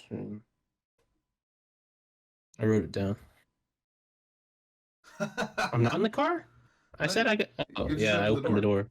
and he's talking to you. Yeah. Mm-hmm. So, uh, Get into taxi. yep, there you go. Your score has gone up by 1 point. The interior of the car is fairly plain. Driver is sitting in front before some kind of weird control panel containing only some kind of wheel and various digital displays. Only one door. Yeah, there's nothing you need to do here in the hover taxi. Just drive to the place. Okay. So, uh, and don't forget you can hit up to cycle through previous commands if you don't have to type Yeah, all that right. again.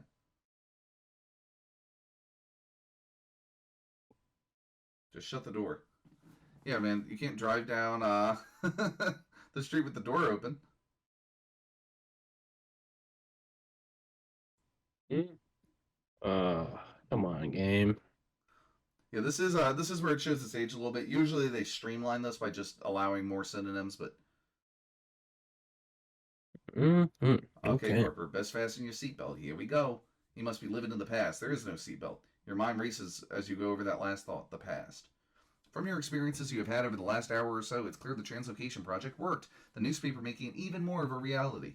As you look through the window, you see the city of London several hundred meters below you as the taxi carries you towards your destination. It has changed a lot over the decades that have passed, looking even more of an ugly place than it did back in the last century. As the taxi descends back towards street level, you feel the mystery of Carpenter could be your ticket back home. The driver looks at you thankfully. That'll be 23 creds, Corpa. Pay the man.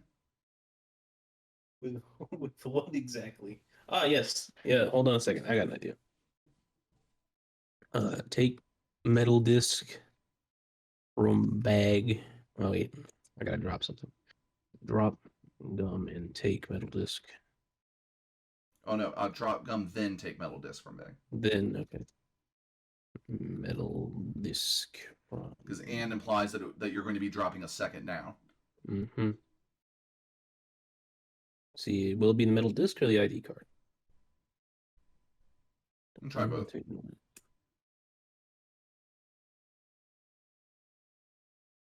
Oh, you got pissed at you dropping the gum.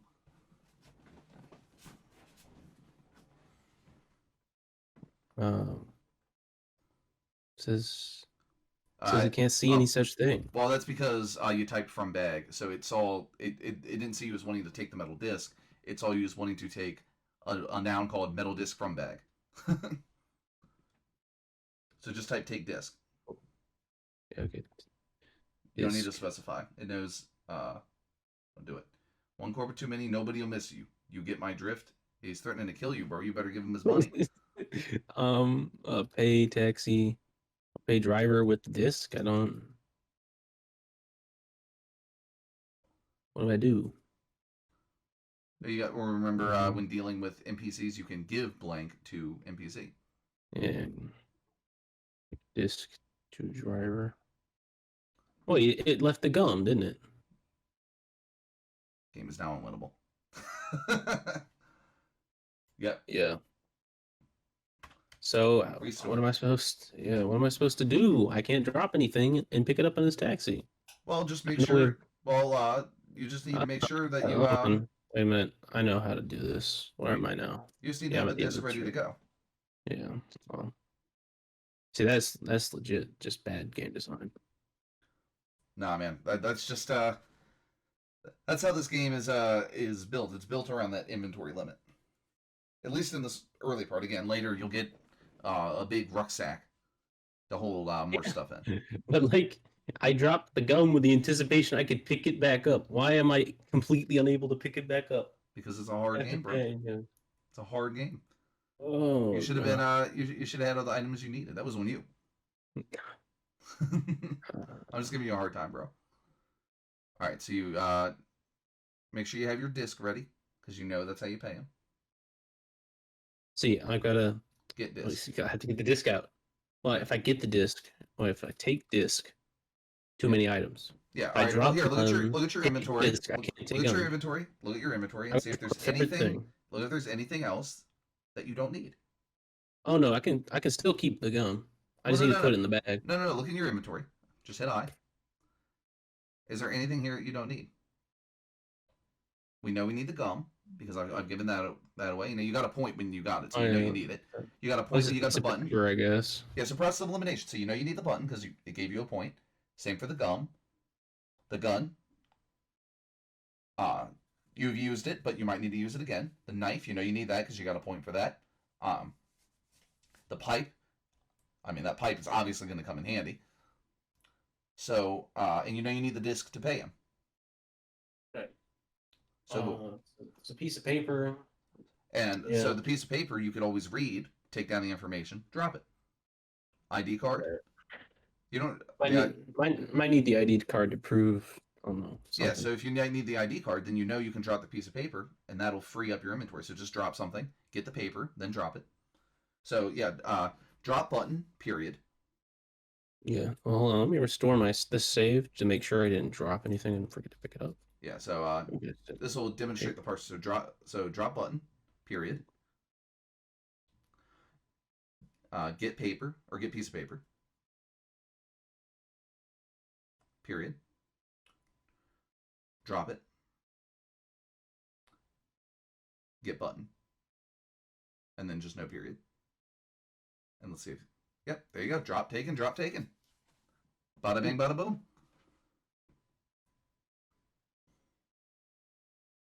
Yeah. And then you can look at your inventory again, or you can look around to see and make sure everything went correctly. Okay, so now I need to put the button or the gum into the bag. Yeah.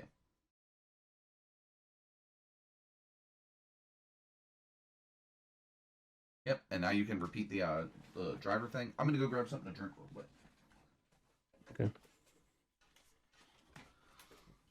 Unfortunately, my fridge is right here in the next room.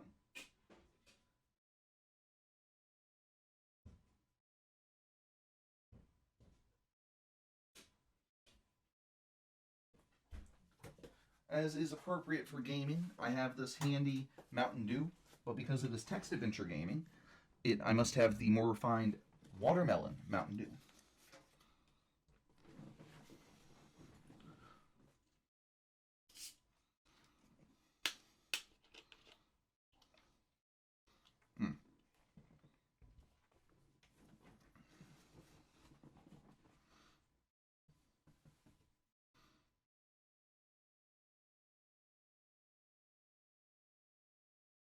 Yep, there you go.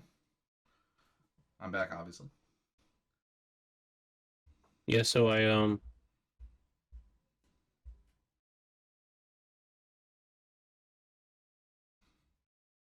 all right. I believe it's still winnable. Let me just review what we did. So driver, shut the door.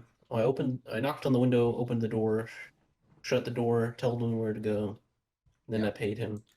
Yeah, and the reason Check our why inventory. I wanted to make sure we get through this chapter too. I know the videos run kind of long, but there's a specific reason. It's because this chapter is the craziest for leaving stuff behind. Yeah. Yeah. This is where things get. This is one of the more difficult. Well, I shouldn't say one of the more. This is where the game shows you how mean it's really willing to be. So we're gonna have fun here. Okay, so looks like we got everything we need then. All right. So housing estate. You find yourself in a large square area, part of some kind of housing estate. The buildings around you seem to be made of concrete, so evidently some things have remained unchanged during the years. Steps lead up to the front of a small square building. The area is well lit by yellow-colored street lamps, and a street leads off to the northeast. Hmm.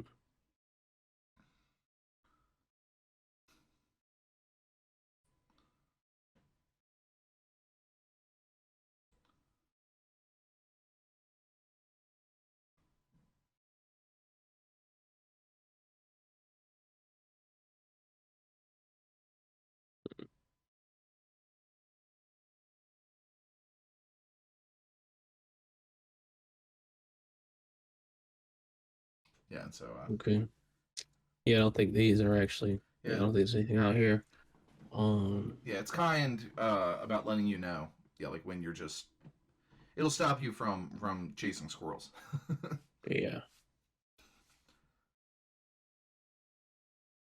Yeah. Let's just go. I suppose if we go up, we'll go up the stairs. And like I said, for important things, he always gives descriptions for things that are just in the background. That message, that's not something you need to refer to, lets you know that's in the background. Yeah.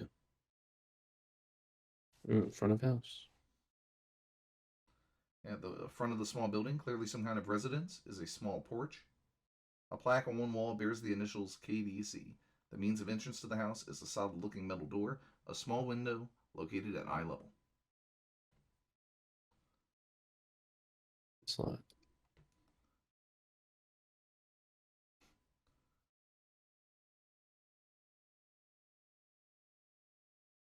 Do I still have the? Yeah, I still have the mid disc. Okay, good. Um.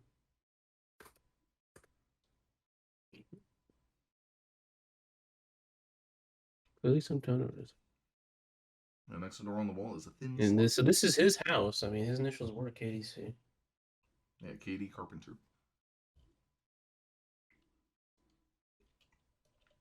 Let's see.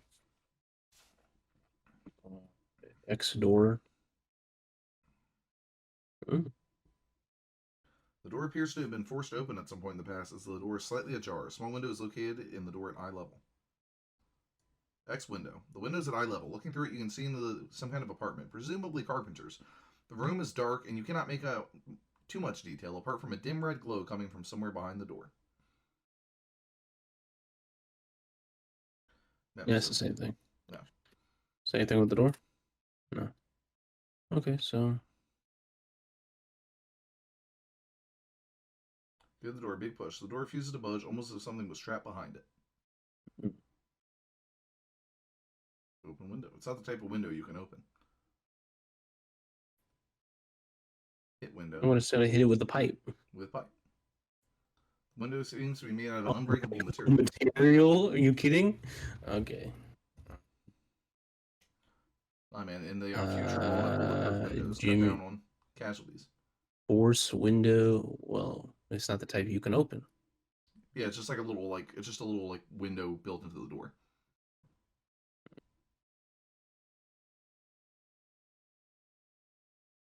Did you put your card into the slot?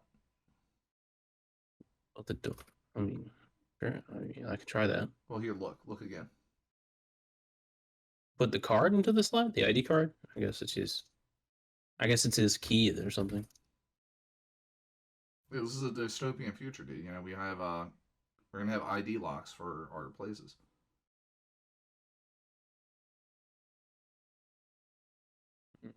It's obtuse inventory system. Well, keep in mind you can put something. You can always have 3 items in the bag. Yeah, there you go. You can just type take ID card. It knows to get it. Yeah.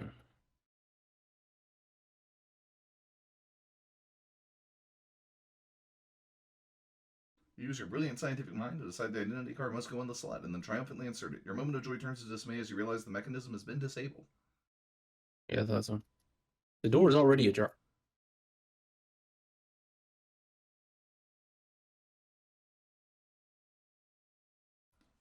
All right, so the window's unbreakable. The door is has something trapped behind it, so you can't open it, and the unlocking mechanism has been disabled. We're gonna need to find another way into this house or apartment. Yeah. So let's go south.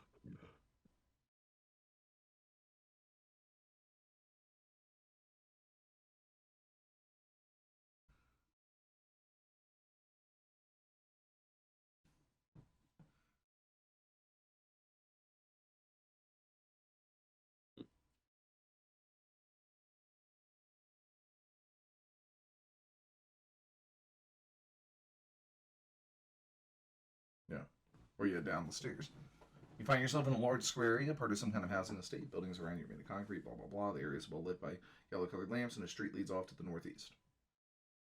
So I guess we'll have to go to northeast. Yeah, man, don't be afraid to walk around.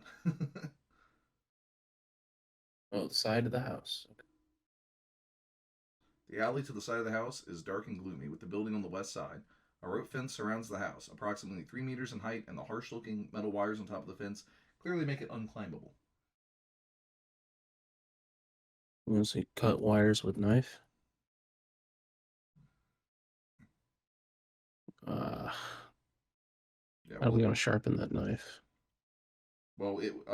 like I said, when in doubt, exit out. So always examine.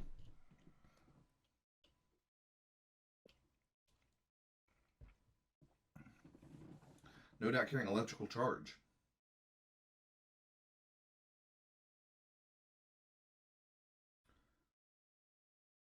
It's saved in the wall.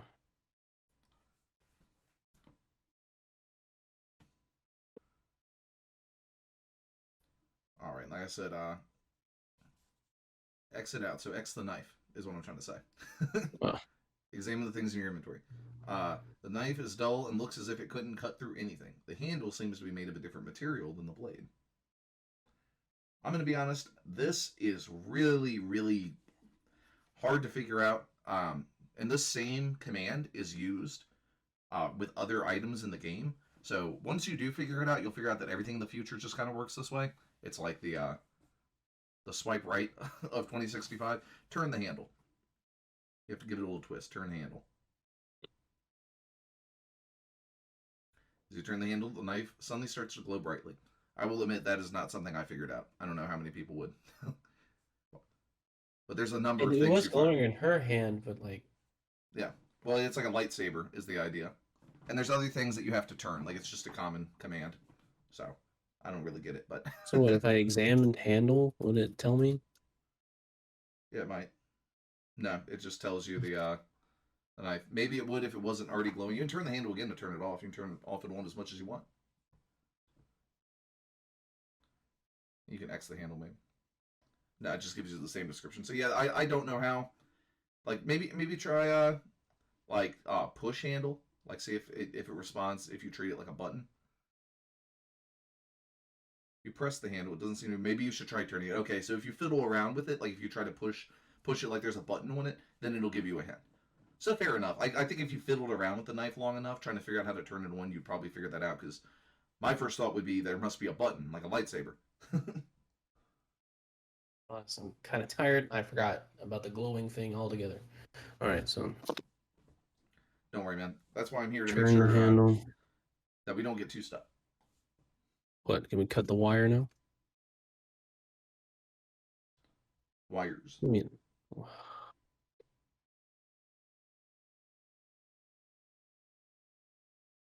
knifer. You cut a large hole in the rope fence. The hole is big enough to pass through. Backyard. You are in the shadowy area to the rear of the house. There are no exits on ground level nearby, though looking up, you notice a platform high above you. The hole you sneaked in through is back to the east.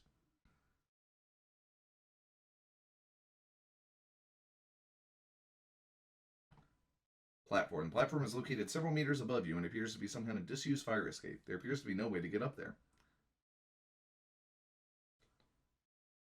Hmm.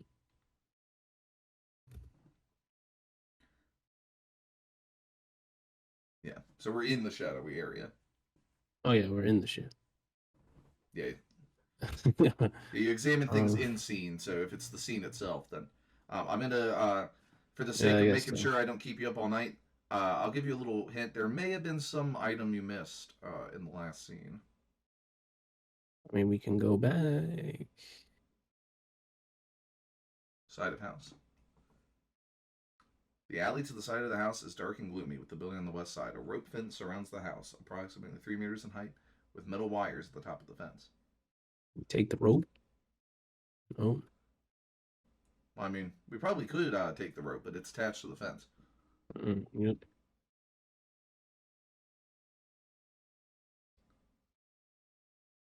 Cut rope.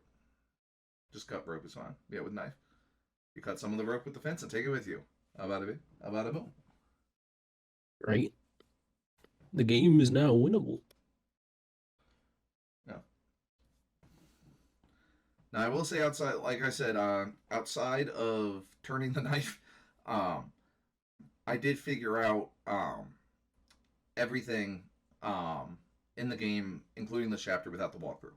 So here I am still relying off my own know-how, which is the other reason to play it to this point, because I know for a fact that this part is solvable, except for, again, the knife I think is too obscure, even knowing that if you fiddle with it enough, you might figure it out. I don't know about that, but I know the rest of this is perfectly solvable. All right, so backyard. All right, so we now have that handy rope. How will that help us get up to the platform?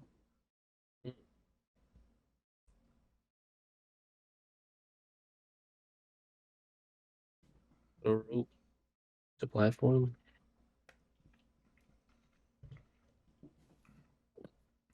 I only understood you as far as wanting to throw the sturdy coil of rope.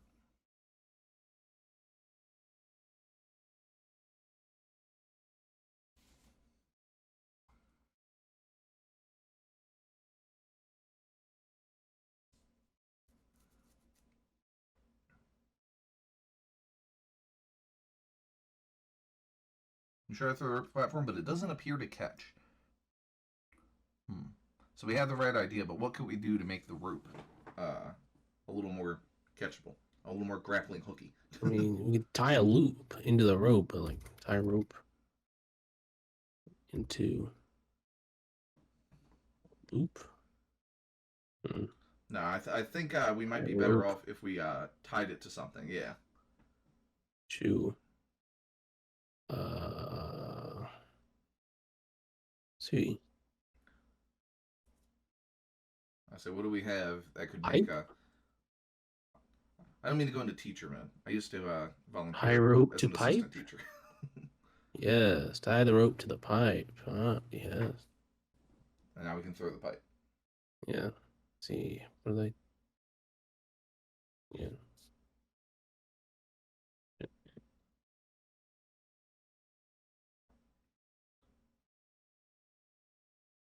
The pipe catches on the platform. You pull the rope taut. As you do so, the rope pulls clear. The pipe doesn't seem to be the right shape of object to catch onto the platform. Now this, I'm very proud to say that I did figure this out, because this is one of this, along with like the hitting the vending machine twice, is sneaky. It's very sneaky. So Yeah, well, that's the gun, maybe. now the pipe is the right thing. The pipe's just not the right shape. Mm. It's a big straight line. We need something a little more curvy. So you got to bend the pipe. You can just bend the pipe. It's rusted. I thought that would break it. Well, remember the other pipes were so rusty they were falling apart. This pipe was still in good shape. Okay. You bend the pipe with an almost superhuman effort. Don't know how you would ever know to do that. Again, I figured it out. So Mm. again, that's why we're playing up to this point, because I know for a fact that you can solve all of this. So at least to this point, I know for a fact it's solvable because I did. After that, I did I started running into the problems, and eventually, the way I sort of played the later chapters is I would solve it myself, and then I would check the walkthrough to make sure I didn't leave an item behind, because it was like, you think that having, like, you think you're annoyed by the inventory limit, um, but at least it forces you to really think. When you can hold all sorts of items, you never know what's useful and what's not, and you never know what you might have left behind. So what I would do is I would solve the chapter, then I'd look at the walkthrough and make sure I didn't miss any items. Sometimes I didn't, but sometimes I did, and I didn't. And it still took a long time because it's a long game. But yeah, so I did figure out to bend that pipe, and we threw it at the platform. And now we can climb up. Your score is going up by 1 point. I would save. I'm going to be subtle. I would save. Probably someone's still in this house. I say this chapter.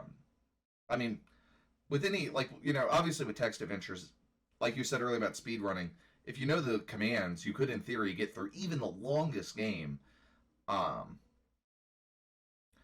in a pretty decent amount of time compared to any graphical game. And in fact, there are walkthroughs designed for that called optimal move walkthroughs that will ignore like story or anything else and just give you the bare bones moves you need to complete the game. And with those sorts of walkthroughs, a lot of times it'll be like a couple hundred moves. Some of the longest games, it will literally be thousands of moves. So playing it casually, you will be typing in like tens of thousands, or maybe even over 100,000 commands to beat it. Crazy, right?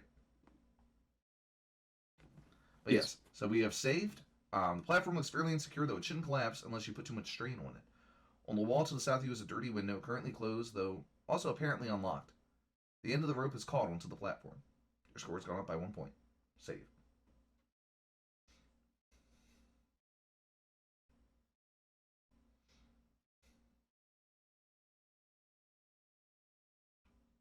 Window is dirty, made of a material unknown to you, seemingly some kind of plastic-like substance. Yeah, that Bakelite.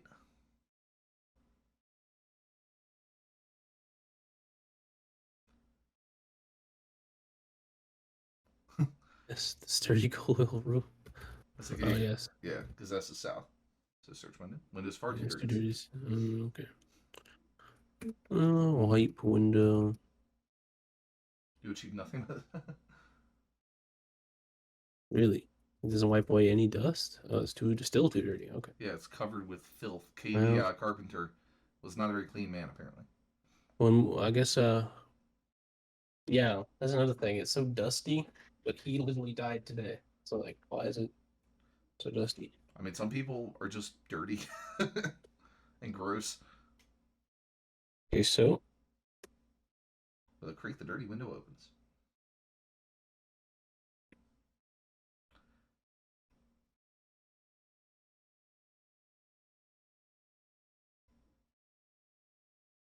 I don't want to go into the apartment yet. There could be someone in there.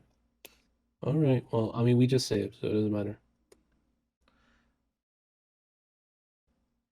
Yep. The game is now unwinnable.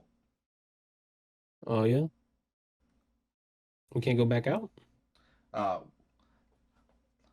you'll see, but let's go ahead and restore. So, like I said, this We is can't go nothing. back out? This is nothing against you. Like I said, I solved this, but it took me forever because I had to, figure out everything I was doing wrong. Although hilariously enough, my years of playing Splinter Cell actually, what you missed here, I actually did do without needing to like figure out through trial and error. I just did it based on my stealth game instincts.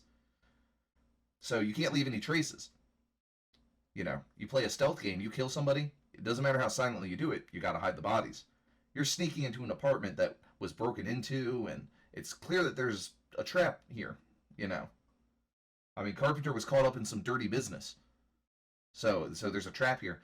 You can't leave any traces. We climbed up with that rope. But doesn't that rope look a little suspicious? Hanging off of a fire escape? Well, to be honest with you, I didn't think people would be coming back to check. Again, my stealth game instincts, I immediately was like, you know what? I don't trust this rope. You better untie the rope. Okay.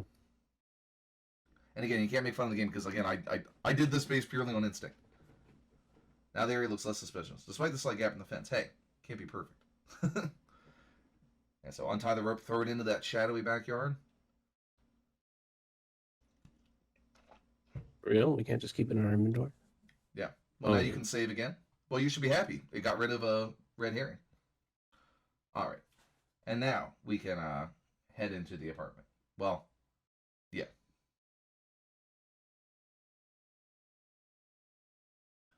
All right, the apartment has a futuristic feel to it, the marvel of 21st century technology clearly evident from peculiar high-tech machinery, such as the yellow globe hanging from the ceiling. It is, however, slightly negated by the presence of wallpaper, a decorating style typical of your time. Upon glancing around the room, you see you are not the first to search here. Many items lie discarded on the floor.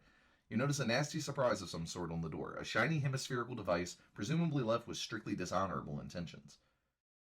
Alright, so this apartment is like a big puzzle box. And so it's a lot of trial and error to solve it. We'll try and poke at it a little bit, and then we'll go to my notes if we get, after we fail a few times. So X device. The device is shiny in appearance. It's about the size of a peach. There are two buttons on the device, one green and one red. There's also an indicator light emitting a red glow. A whirring noise can be heard coming from outside the apartment. Looking back outside, you notice some kind of searchlight has been turned on. I see.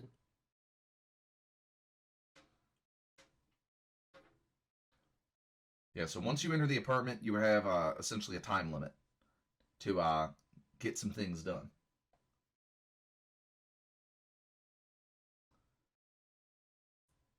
I can tell you for a fact you're gonna die here. It's impossible to. This is designed to be solved by dying. So just look around a little bit, try and gain some information, and when we die, we'll try it again. Okay. So the device is shiny and the size of a peach. 2 buttons, one green and one red, and an indicator light.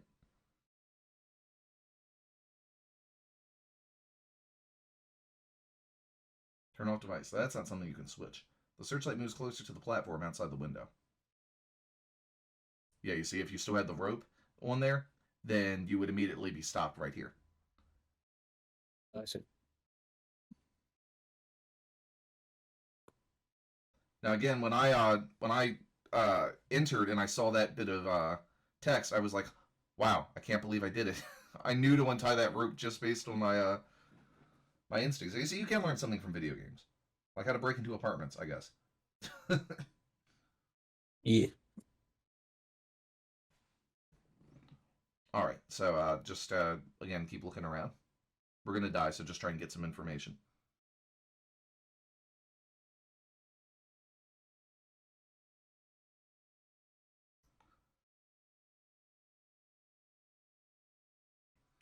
All right, so search floor, you find nothing of interest.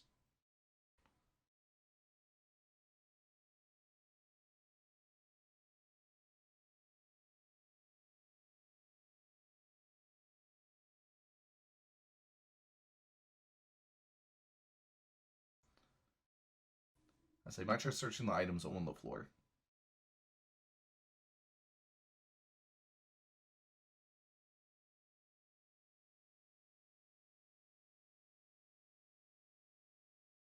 Items on the floor.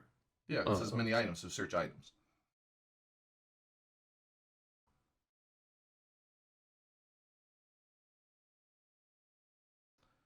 Looking amongst the items, you find a dull copper pendant. You decide to take it with you. And boom, into the time limit. There's a sound of movement from the front of the apartment. The metal door is thrown open, triggering the device attached to it.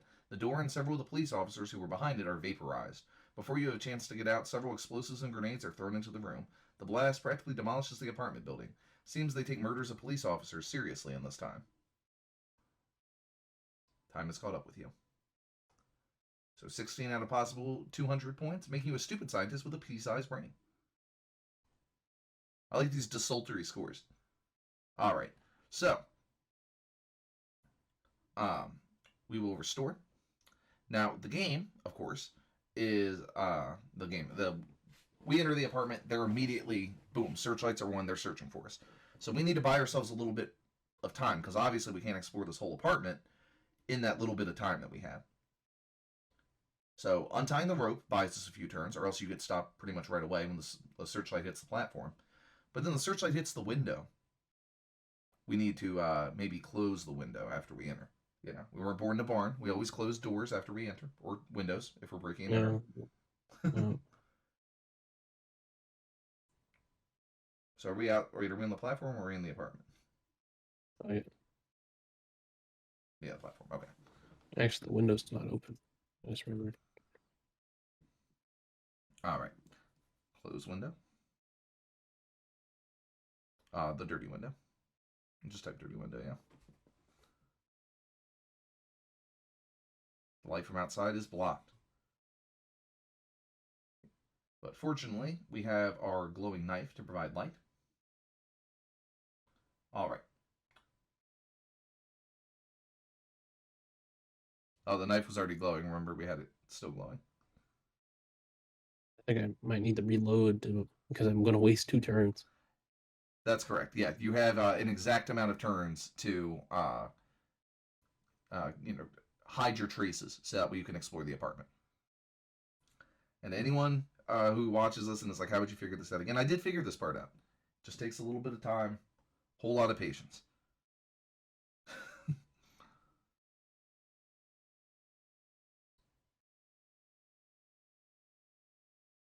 You can just type close dirty.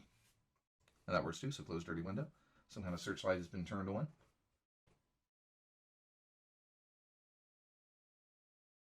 So we got to disable this device. And yeah, it has 2 buttons, a red button and a green button.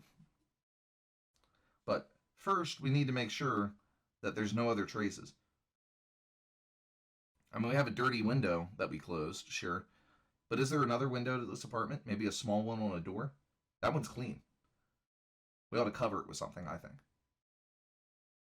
How would they see me through that? Okay. The police are approaching the building. They're gonna peek in. You cut. They've been waiting for Carpenter to come back, so if the searchlight comes on, they're planning on busting in if he's there. But if they can't tell if he's there, then they're not going to bust in, because then obviously he would come home, see his blown up apartment, and then drive away before they could catch him. So the police are prowling around now. They're looking for you. All right, so we got to cover the clean window. Again, I'm gonna sort of walk us through this part because it took me a long time to figure it out. All right, so in our don't do that yet. We don't have enough time for that yet. Again, we need to buy time by holding off the police. So we don't really have anything in our inventory that can, cover that window. Like, what are we gonna do? Just put a pipe over it? We don't even have the pipe anymore. Now what we need some of that wallpaper. Okay, so cut the wallpaper. Yeah, with the knife. Cut wallpaper with knife. Comes way easy as you scrape it off with the glowing knife. Behind it, you notice some kind of compartment, and we'll explore that. But we need to stick it to the window. Now, what could you stick a piece of wallpaper to a window with?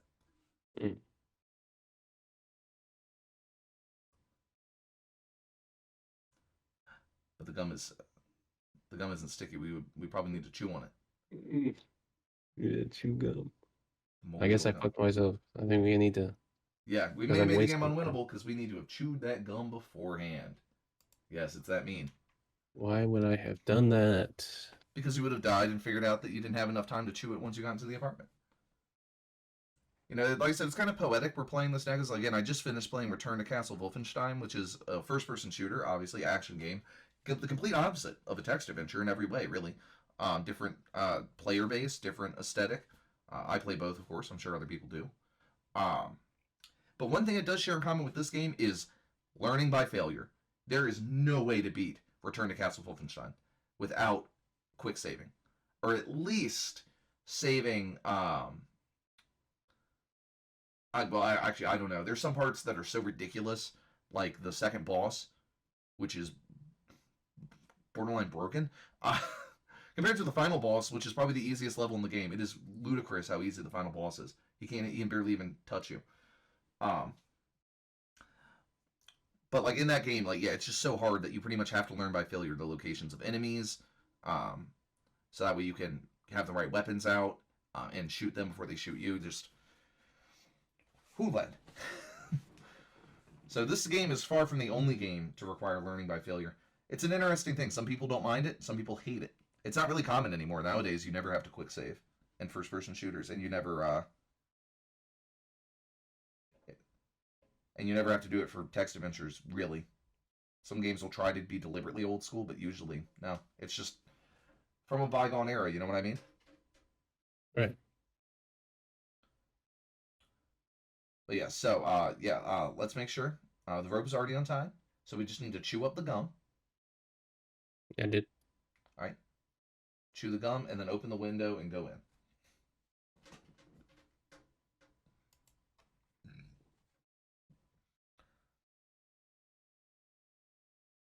All right, close dirty.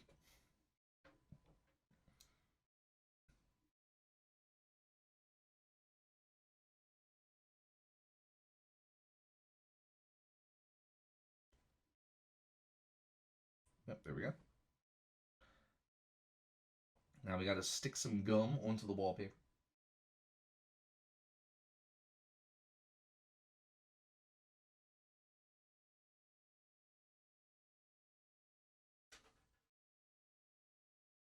Then would it be block window? I'll make sure there's a space after that period. And then would it be block window? Well, usually you want to put the noun first. When I say the noun, I mean like the object first. So you'd want to maybe put gum on window or put wallpaper on window.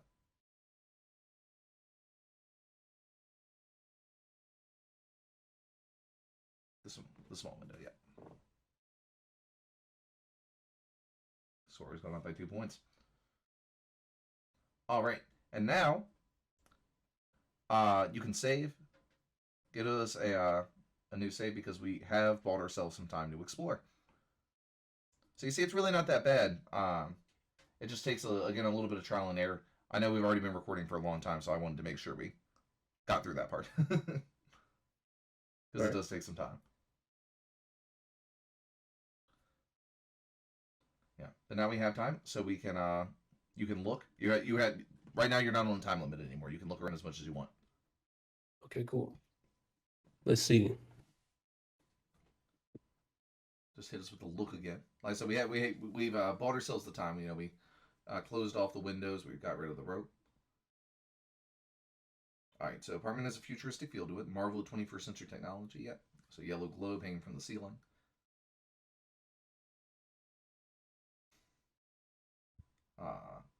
The wall has a secret compartment. We have the device. X globe about the size of a football.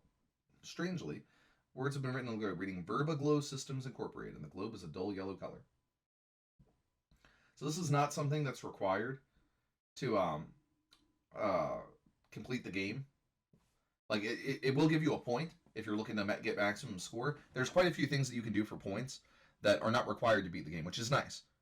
The points aren't just a completion system; it's also a finding some little bonuses, and that is turning on the globe. So how do you think you turn on the globe?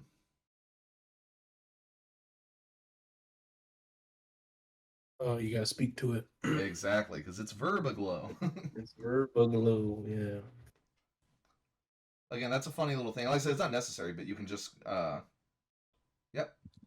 You can also say globe on. You can talk to it like it's a person, or you can just say lights on. Or there's a couple different solutions, but which is nice, that you don't have to find just one specific thing. So there you go. I just thought that was a fun little thing. But like I said, we have plenty of time. We can just keep looking around. Search items, since because that's the south.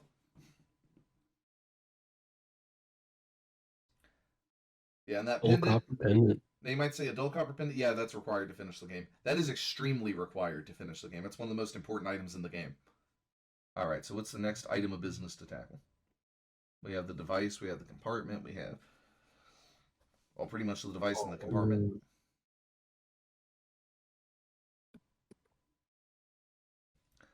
Device shiny in appearance. There are 2 buttons, 1 green and 1 red. See, let me save. Yeah, I was gonna say, might not hurt to save. If you had to choose between cutting the blue and the green wire, and you could save first, you would save. I'm tempted to press the red button because everyone would press the green button. I think they're trying to mislead me. Yeah, press. Plus, if I'm wrong, we get to see the death message for this. Exactly. Yeah. The indicator light goes dark. Maybe I should restore to see the death message. So if I press the green one, I die? Press the green button. I actually don't remember.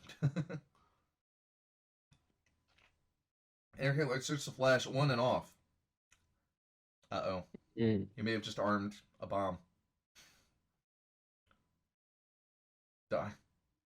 I didn't even know that was. Oh. I didn't realize that was that he put that in as a quick one. That's funny. I think he did put that in. I don't think that is part of the standard inform commands. That's funny. It might be. I don't know. I've never just typed die before. So does it explode next turn? Yeah, it explodes next turn. Indicator light flickers faster. There's a screech as the device carries out its preordained task. The door is blown completely away, along with parts of the surrounding wall. Moments afterwards, several tiny spherical devices are thrown into the room and you're blown into tiny pieces. Looks like the police are very efficient in the 21st century. Average scientist with no understanding of time. Hey, at least you're average now. Ah, yes. 1/10 of the possible points. Hey, not so bad. Not so bad. But yeah, you'll notice. So there is something important to be learned in this death, though. The device didn't kill you. Oh, yeah, it didn't. So I wonder if that device could be useful somewhere else. It could be, yeah. Might have to take it, or else the game would be unwinnable. Yeah. So we will restore. And we will press the red button. No, I pressed the red button before I saved. Or did I? No, I saved before. Yeah. No. Yeah. You can always X the device to make sure if you really want to, but yep, and here we go start. It's now ours. And the next order of business is the compartment. Looks fairly solid. There's no apparent way of getting it open. That sounds difficult. I mean, a secret compartment, but there's no doorknob or handle or little safe click click click click click. Yeah, I mean nothing. How would we open a compartment that has no possible way of opening it? We could blow it open with the device, but it sounds a little bit too powerful. It blows up entire walls. We just saved though. Well, it's very low. ARM device. No, man, you'll just press the buttons, but you better put it on there first. Yep.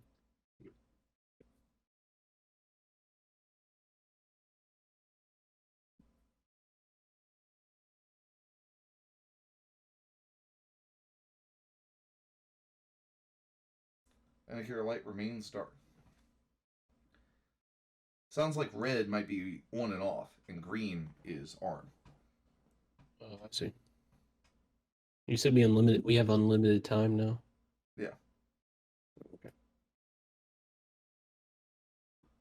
For the record, I didn't tally mark the pendant because you had searched the floor before, but I think after blocking out the police, you would probably search the items at some point, so.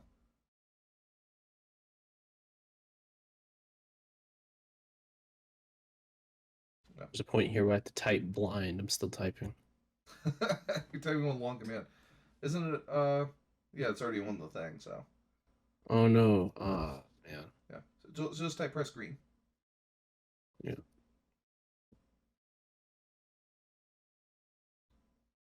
And okay, pre-ordained task. The door of the apartment is blown away by the device. On the bench are several chunks of concrete. Let's see what. Police don't notice that. Let's see what remains of the compartment.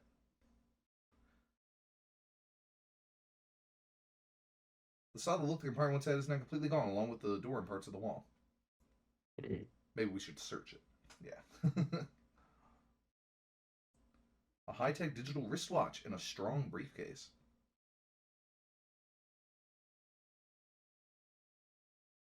Taken.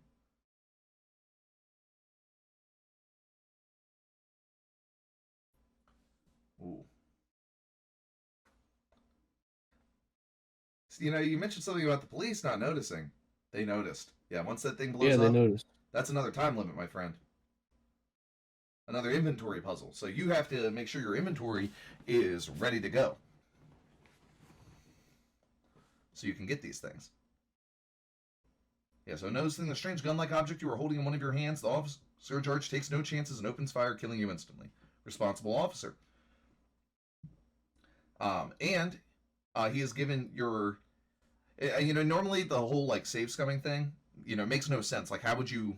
That's why a lot of people don't like it, is it breaks realism, because you can't reload quick saves in real life. But this game does use a time travel theme, so you could argue that these are just the infinite alternate timelines created by his time traveling. Because in time travel, it's theorized that any changes made in the timeline would split into infinite alternate timelines. You know that, right? That theory. Right. Not really much of a theory. Not really a theory. A common trend in sci-fi is the infinite alternate timelines thing.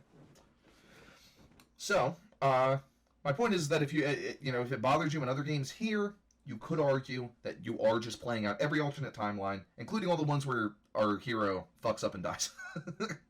And trust me, when I played through the game, that poor sap died a lot. But we learned something. That gun, we can't have that in our hands. Yeah, we gotta drop that gun. We gotta drop that gun. That gun, it helped us get the knife.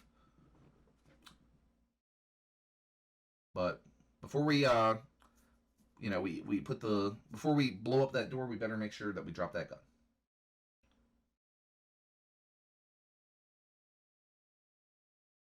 It might already be in your inventory. Like It not is. today. I just want to take the disc out. Oh wait, is Just hit I. Just hit I, dude. Just hit I for inventory. You're not on time let's limit yet. see. Oh yeah, I've got 4. Okay, I've got enough room. Okay. Okay.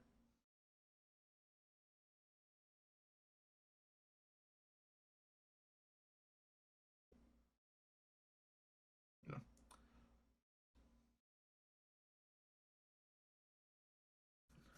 Well, Yeah, did I search the floor yet? Do I have the pendant? Yeah, I do. yeah, yeah. I would put the device on the compartment. Press the red button to turn it on, and then save before hitting the green button. So that way Okay. you have a save where you have to, you know, take minimal action. So let's see if he survives this timeline.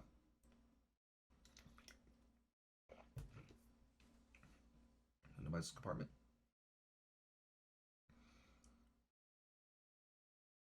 Wait, do you save, save, save? I can't press the green button first. Oh wait, I gotta press the red button first. Yeah, press the red button, turn it on. For the record, if you tried to take it off the door without turning it off first, guess what? Blow up. Yeah. But hey, you avoided that. I tried to keep track of any time you avoided it, but it gets so crazy. After that, like chapter 2 onwards, it starts getting so nuts. It's kind of hard to keep track sometimes.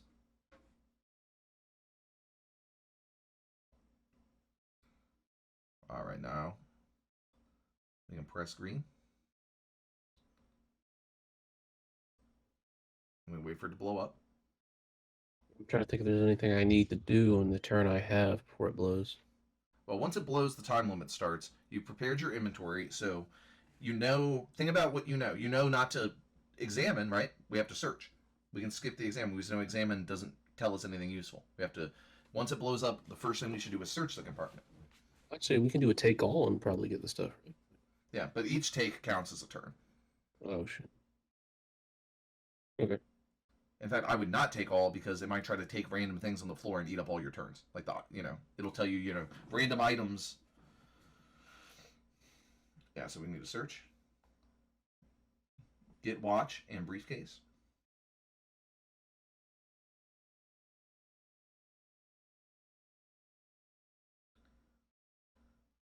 Now what? Well, I'll examine them. We're right at the end of the chapter here, so I'm not going to give too much away because we're about to see what happens. A futuristic looking piece of hardware, the magnetic clasp. There are 3 buttons on the right edge at the top, center, and bottom, along with the display. Dude, this guy, Time travel watch, ain't it? yeah, well, he predicted the Apple Watch. It's a time travel watch. I gotta use it to escape, right? That would actually be kind of cool, but no. Oh, okay. It's just it's literally just like a cool watch. It's like an Apple Watch. Okay, well, I know the police are coming. What should I do? Well, because this is a short turn limit, just you can open the briefcase. I'll reveal what to do after this this next thing. System is too The complicated. system is too complicated. Yeah, maybe X the briefcase. I'm already out of time. Upon noticing the knife, the officer takes charge. So we can't have that knife either. We learned something else.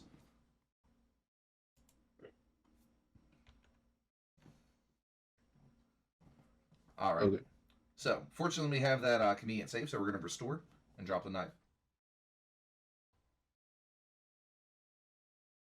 You could have told me about that knife, man. Well, I'm trying to keep an honest tally.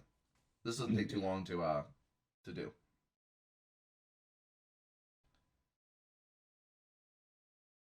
You're not holding the gun. Yep. We already made sure to not have the gun, so we dropped the knife. Wait. Do you think I might need to pick them up later?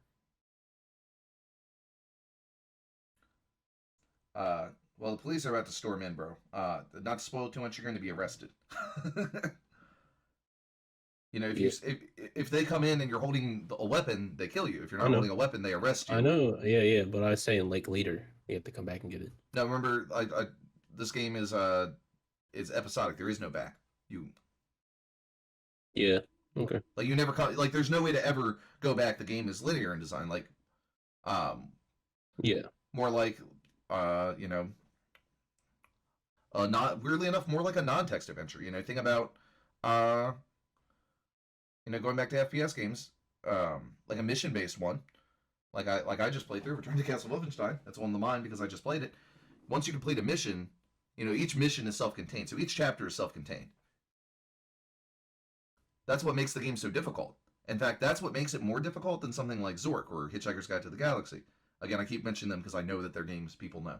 There, yeah, there's way, yeah, you do, um, especially in Hitchhikers, you have points where you will travel and you will have to leave stuff behind, but they're fewer and further between. Usually, if you drop something, you'll have a chance to go back and get it before you get locked out from being able to get it.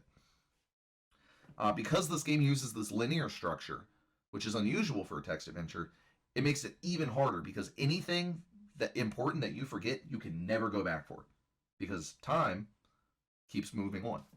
It's thematic, and it's also makes the game super difficult. All right, so press the green button to blow it up.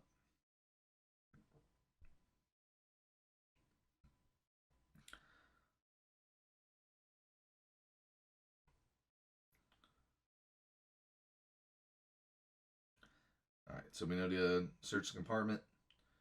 And fortunately, we don't need to examine these things because we already know. Now what do I do? Do I just wait for the police to come after me? Yeah. Let's just wait for the police. And well, you know what? I don't want to make us play through this too many times. So we might have to restore again just because of the time limit. But uh, when the police uh, arrest you, obviously they'll take all your stuff and put it in evidence. Unless you happen to be wearing your clothing. They let you keep your clothes, and you'll see why. You're not being taken to prison. You're going to be taken. You'll see. You'll see. So the point is, they won't take your clothing away or anything. They're just going to take what you have on you. So in order to keep that pendant that you need to finish the game, and the watch, which you will need to finish the game, you need to be wearing them. Now you can wear the pendant, obviously, before blowing up the safe, but not the watch. You need to type wear pendant and wear watch. As long as you can wear both of them before the police show up, then you'll be fine.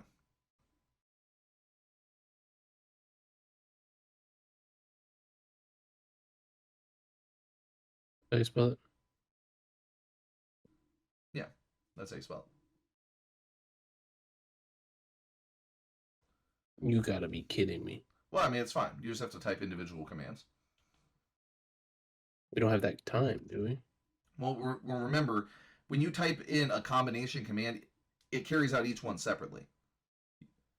Or else time puzzles would be beaten by using pronouns or full sentences like pendant and watch. Alright.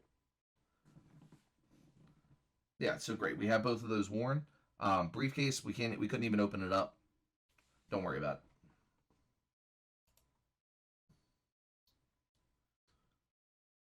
All right, and now we can just wait for the police.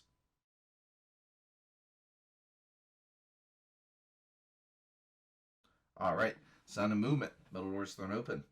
That was a heck of a wreck you made. Seems the tip we got paid off. So, Carpenter, of course, was assassinated. So someone set him up. It looks like there was a phony tip on his place. Yeah. Or maybe the evil person who killed him paid a robber to break into the place. We shall soon see. Police cell on the solitary cell bed. The cell is cramped, and the walls, like every other thing in this time, it seems, are metallic. There's seemingly no doors to leave the cell by. The feeling of isolation is total. So you Hold on can. a second. Is the game unwinnable because I had his ID card? They're gonna pin this murder on me. Congratulations on figuring that out before we even got to that point. So we gotta go all the way back so I can drop it. Yeah. So restore real quick. And yes, I'll stop being mean. I will give us the. Exactly how far back do I need to go? Because I can't drop it in his apartment. They'll find it there. Well, no. It just has to be on you, dude. There's a mess all over the floor. You mean they're not gonna comb the apartment for evidence? Well, I don't think so. I think it just can't be in your inventory. I mean, again, there's trash all over the floor. And besides, would you say it's unusual for someone's ID card to be in their apartment? That's not unusual. Sitting inside the guy who broke into the apartment's pocket, that's unusual. Yeah. Remember, it's his apartment.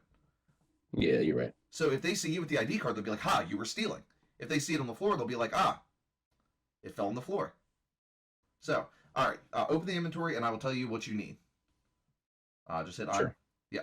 So, so get card and get disc.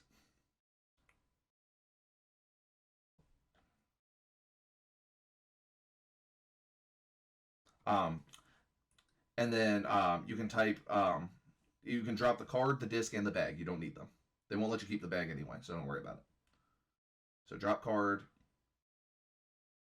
and disc and bag. Yep. All right, and now we can hit the green button. We can wear the watch, and then we're good. But yeah, that's awesome that you figured that out, because I'll be honest, I got stuck for a while trying to figure out why,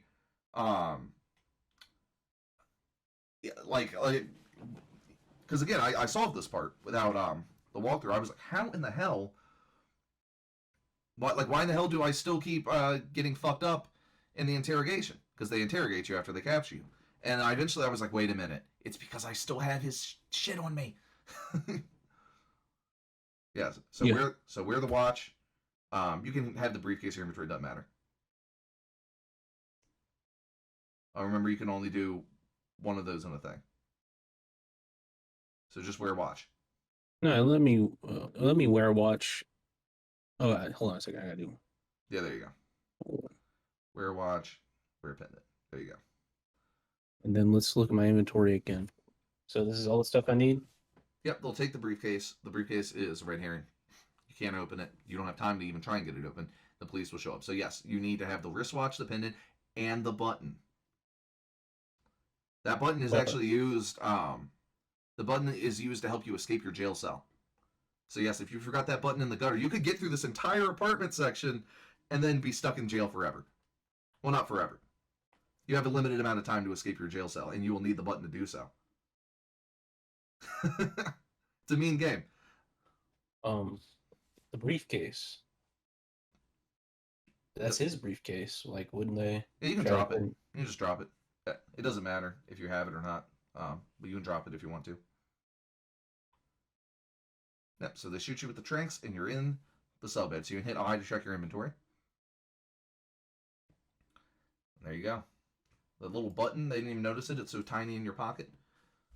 The little pendant, the wristwatch. And then, because we've been recording so long, I'm going to help you out here. So, let me check my old notes. Oh, yeah, that's right. I thought it was going to be the button, but no, it's the pendant. Remember it said you felt a strange buzz when you put it around your neck? Yeah. Well, that pendant's important. And the person interrogating you, it is KD Carpenter's killer, is going to find that pendant very interesting. So if you want to see that death scene, feel free to keep wearing it. If not, I would remove pendant and then drop pendant. And that's standard text adventure nomenclature. Anything that any like article of clothing you can wear, and if you want to get rid of it, you have to remove it. For weapons, you will equip them or wield them. Yeah, and so we're still reeling off them tranks. And so just wait it out until you get to the interrogation room. We'll wrap up this chapter and be done. Okay.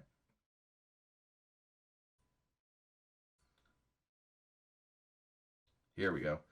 A panel on the wall opens and two men in white coats come into the room. You are powerless to resist as they drag you to your feet.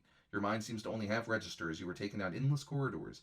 It seems you were in some vast complex. You feel depressed and wonder if you'll ever see the outdoor world again. Eventually you are placed in a room and are sat down in a plastic chair. You hear a door closing and footsteps fading away. Interview room, in the plastic chair. A large chamber, bare except for a metal table and a white circle in the ceiling that fills your eyes with a piercing glare. The room is filled with shadows and you can hardly make anything out. Wait a second.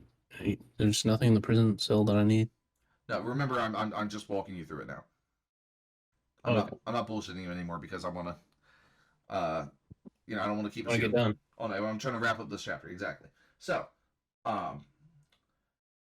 we're okay to wait here. I just wait. Yeah, just wait.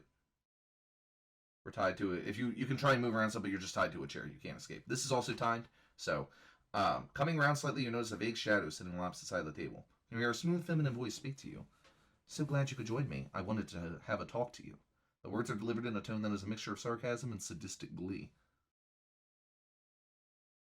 The voice continues. You've been very indiscreet, haven't you? You've been interfering with other people's business deals. Amends have to be made.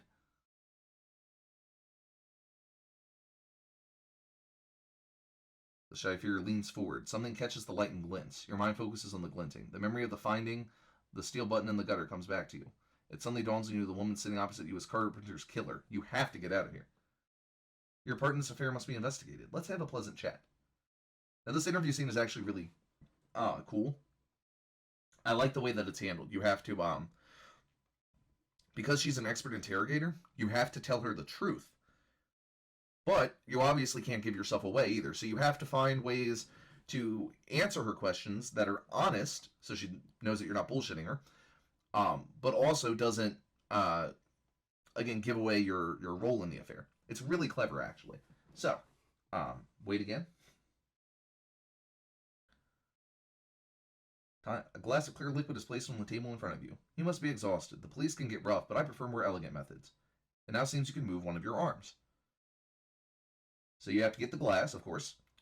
Now I'll ask you a question. Do you think it's a good idea to drink what's in that glass? No, I'm pretty sure it's either some truth serum or they're trying to take my fingerprints off the glass. Yeah, she said she prefers more elegant methods. It is indeed a drug that will cause you to give her your life story and then some. So you can't drink that. And what you have to do actually is like a cool cinematic thing. You got to throw it in her face, splash it right in her face. So get the glass. Yes, my friend, drink up, then we'll discuss the problem. Drink up, then we'll talk business. Throw a glass at woman.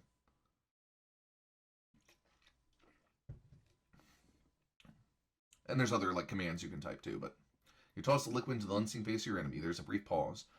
Well, it seems we don't want to be pleasant, doesn't it? You barely recognize the fact that you no longer seem to be restrained in the plastic chair before you're grabbed by a metallic gloved hand and thrown into the corner of the room. You feel exhausted and out of breath, the shadowy figure looming over you. The plastic chair is kicked into a corner of the room, and the familiar metal gloved hand closes around your throat.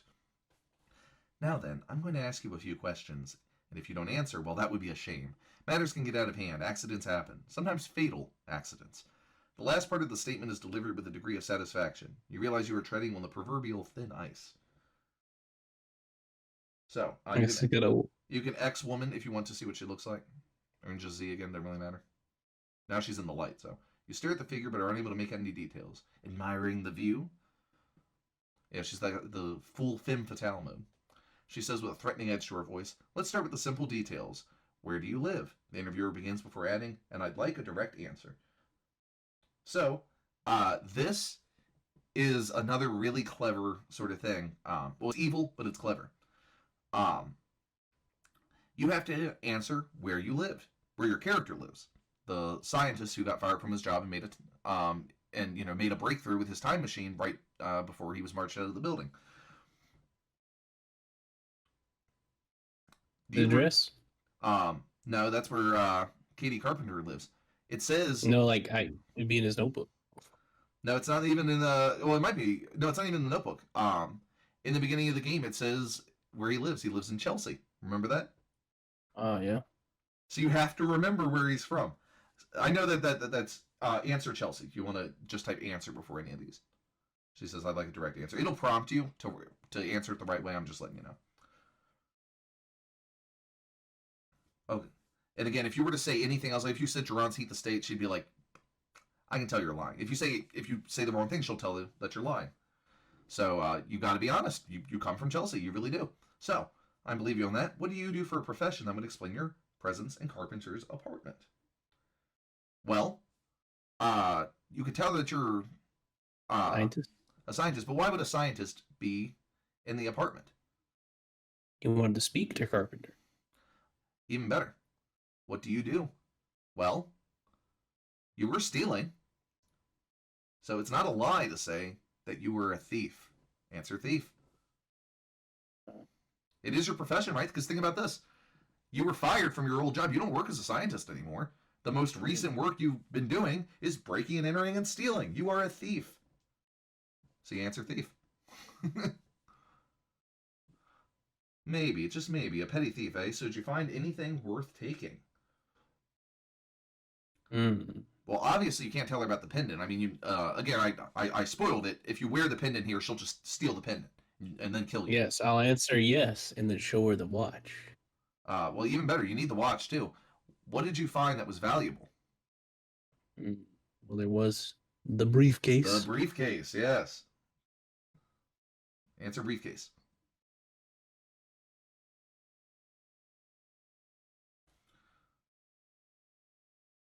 Oh, yes or no? Oh, wow, it really isn't yes or no. Type undo, type undo. Hit more, type undo. I forgot about that. So you do have to type answer yes. So answer yes. You only get one undo, by the way. That's why we haven't been using it that much. What did you find? And now we do the briefcase. That's right. Well, if you only get one do per save. Well, no, not one undo per save. It's just that you can only undo one turn at a time. I see. And that's a limit he put in. Usually games have a not unlimited undo, because that would be a little crazy. But as much undo as the interpreter will allow. So what did you find? Answer briefcase. Yeah, so I'd heard from my sources. I went to a great deal of trouble to attempt to locate the final piece in the puzzle, and a mere nobody like you finds it straight away. I hope you realize that this interview is only a mere formality. I had to clarify a few details, but I don't leave loose ends, and that's just what you are. She chokes you, but then two officers come in. They're like, "Oh, Special Investigator Quinn. I assume you have conducted the interview. The directors would like a word for you." A word with you. So, yeah, you were saved by the boss.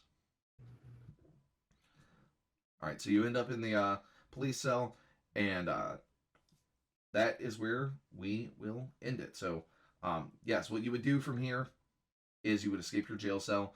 And I did solve... I did need a little bit of help with the interview and the walkthrough, but after that, again, I was sort of off in one. I tried to solve as much as I could, and I get an occasional hint from the walkthrough. But we've gotten through all the parts that I solved without any help at all. So, except for the knife. Anyway, yeah, so what do you think? Pretty crazy, right? Yeah, it's pretty crazy. Like I said, don't let this sour you in text adventures. This is like the extreme end. I tallied, and I'm sure I missed some here or there, or you could argue about the way I counted it. 9 cases of making the game unwinnable, where you would have to either restore right away, like in the time limit sections. If you thought the time limits were annoying, time limits are nice, because they let you know that you're doing something wrong. Death, like her killing you for having the ID card on you, is nice. Because eventually I figured out, wait a minute, I need to not have his ID on me. You know what's not nice? The button. Getting into this jail cell, not knowing how to escape, and if you never found... Because think about this, if you never found the button, and you were trapped in a jail cell, the number of ways you could escape a jail cell are endless. Having to think, knowing that you missed something, you'd probably assume it was like a screwdriver. You might go all the way back to the beginning and see if there's a way to keep the screwdriver by throwing it in the void first or something like that. That's not something I did. I just thought of that. You know, you might try all sorts of things, never realizing that you just need to search the gutter and find the button. So yes, like I said, I enjoyed this game with a walkthrough. I think it is enjoyable, but I just wanted to showcase how, from like a game design perspective, the most extreme example I've seen of locking the player out of the end of the game. Because it never lets up. For the rest of the game, there are items that, if you don't find them, you can leave them behind, and of course you can't go back. And by the time you need them, you might have no idea what it is you need. Because here's the problem. If you have a tool and no solution to use it on, that's fine. Because eventually, you'll find something that the tool can be used for. If you have a problem, but you're missing the tool, that is the worst situation. Because, well, you don't realize. You might be like, wait, maybe something I have does work and I'm just not using it right. And even by the time you realize you're missing a tool, you have no idea where to look. So again, Andy Phillips went on to make several acclaimed games. This game is mostly interesting for its length and its unrelenting difficulty, and we saw some of that today. What are your thoughts? Yeah, it's pretty difficult. At times, I'd say it's cheap. Yeah, it is pretty cheap. I was glad I was able to figure out as much as I did without you telling me. Yeah, and like I said, I have no doubt. I know since I do know that part can be solved, except for the knife. Then I have no doubt that obviously with more time we could have, but 3 hours already. I didn't want to keep you up until tomorrow morning. So that is time. All things come to an end. If you want to check it out, I have a link in the description to the page for it on the IF Wiki. You can download it, download the walkthrough, take a crack at it, have fun, and make sure to check out Andy Phillips' other games because this one was just a very large taste, but just a taste of things to come.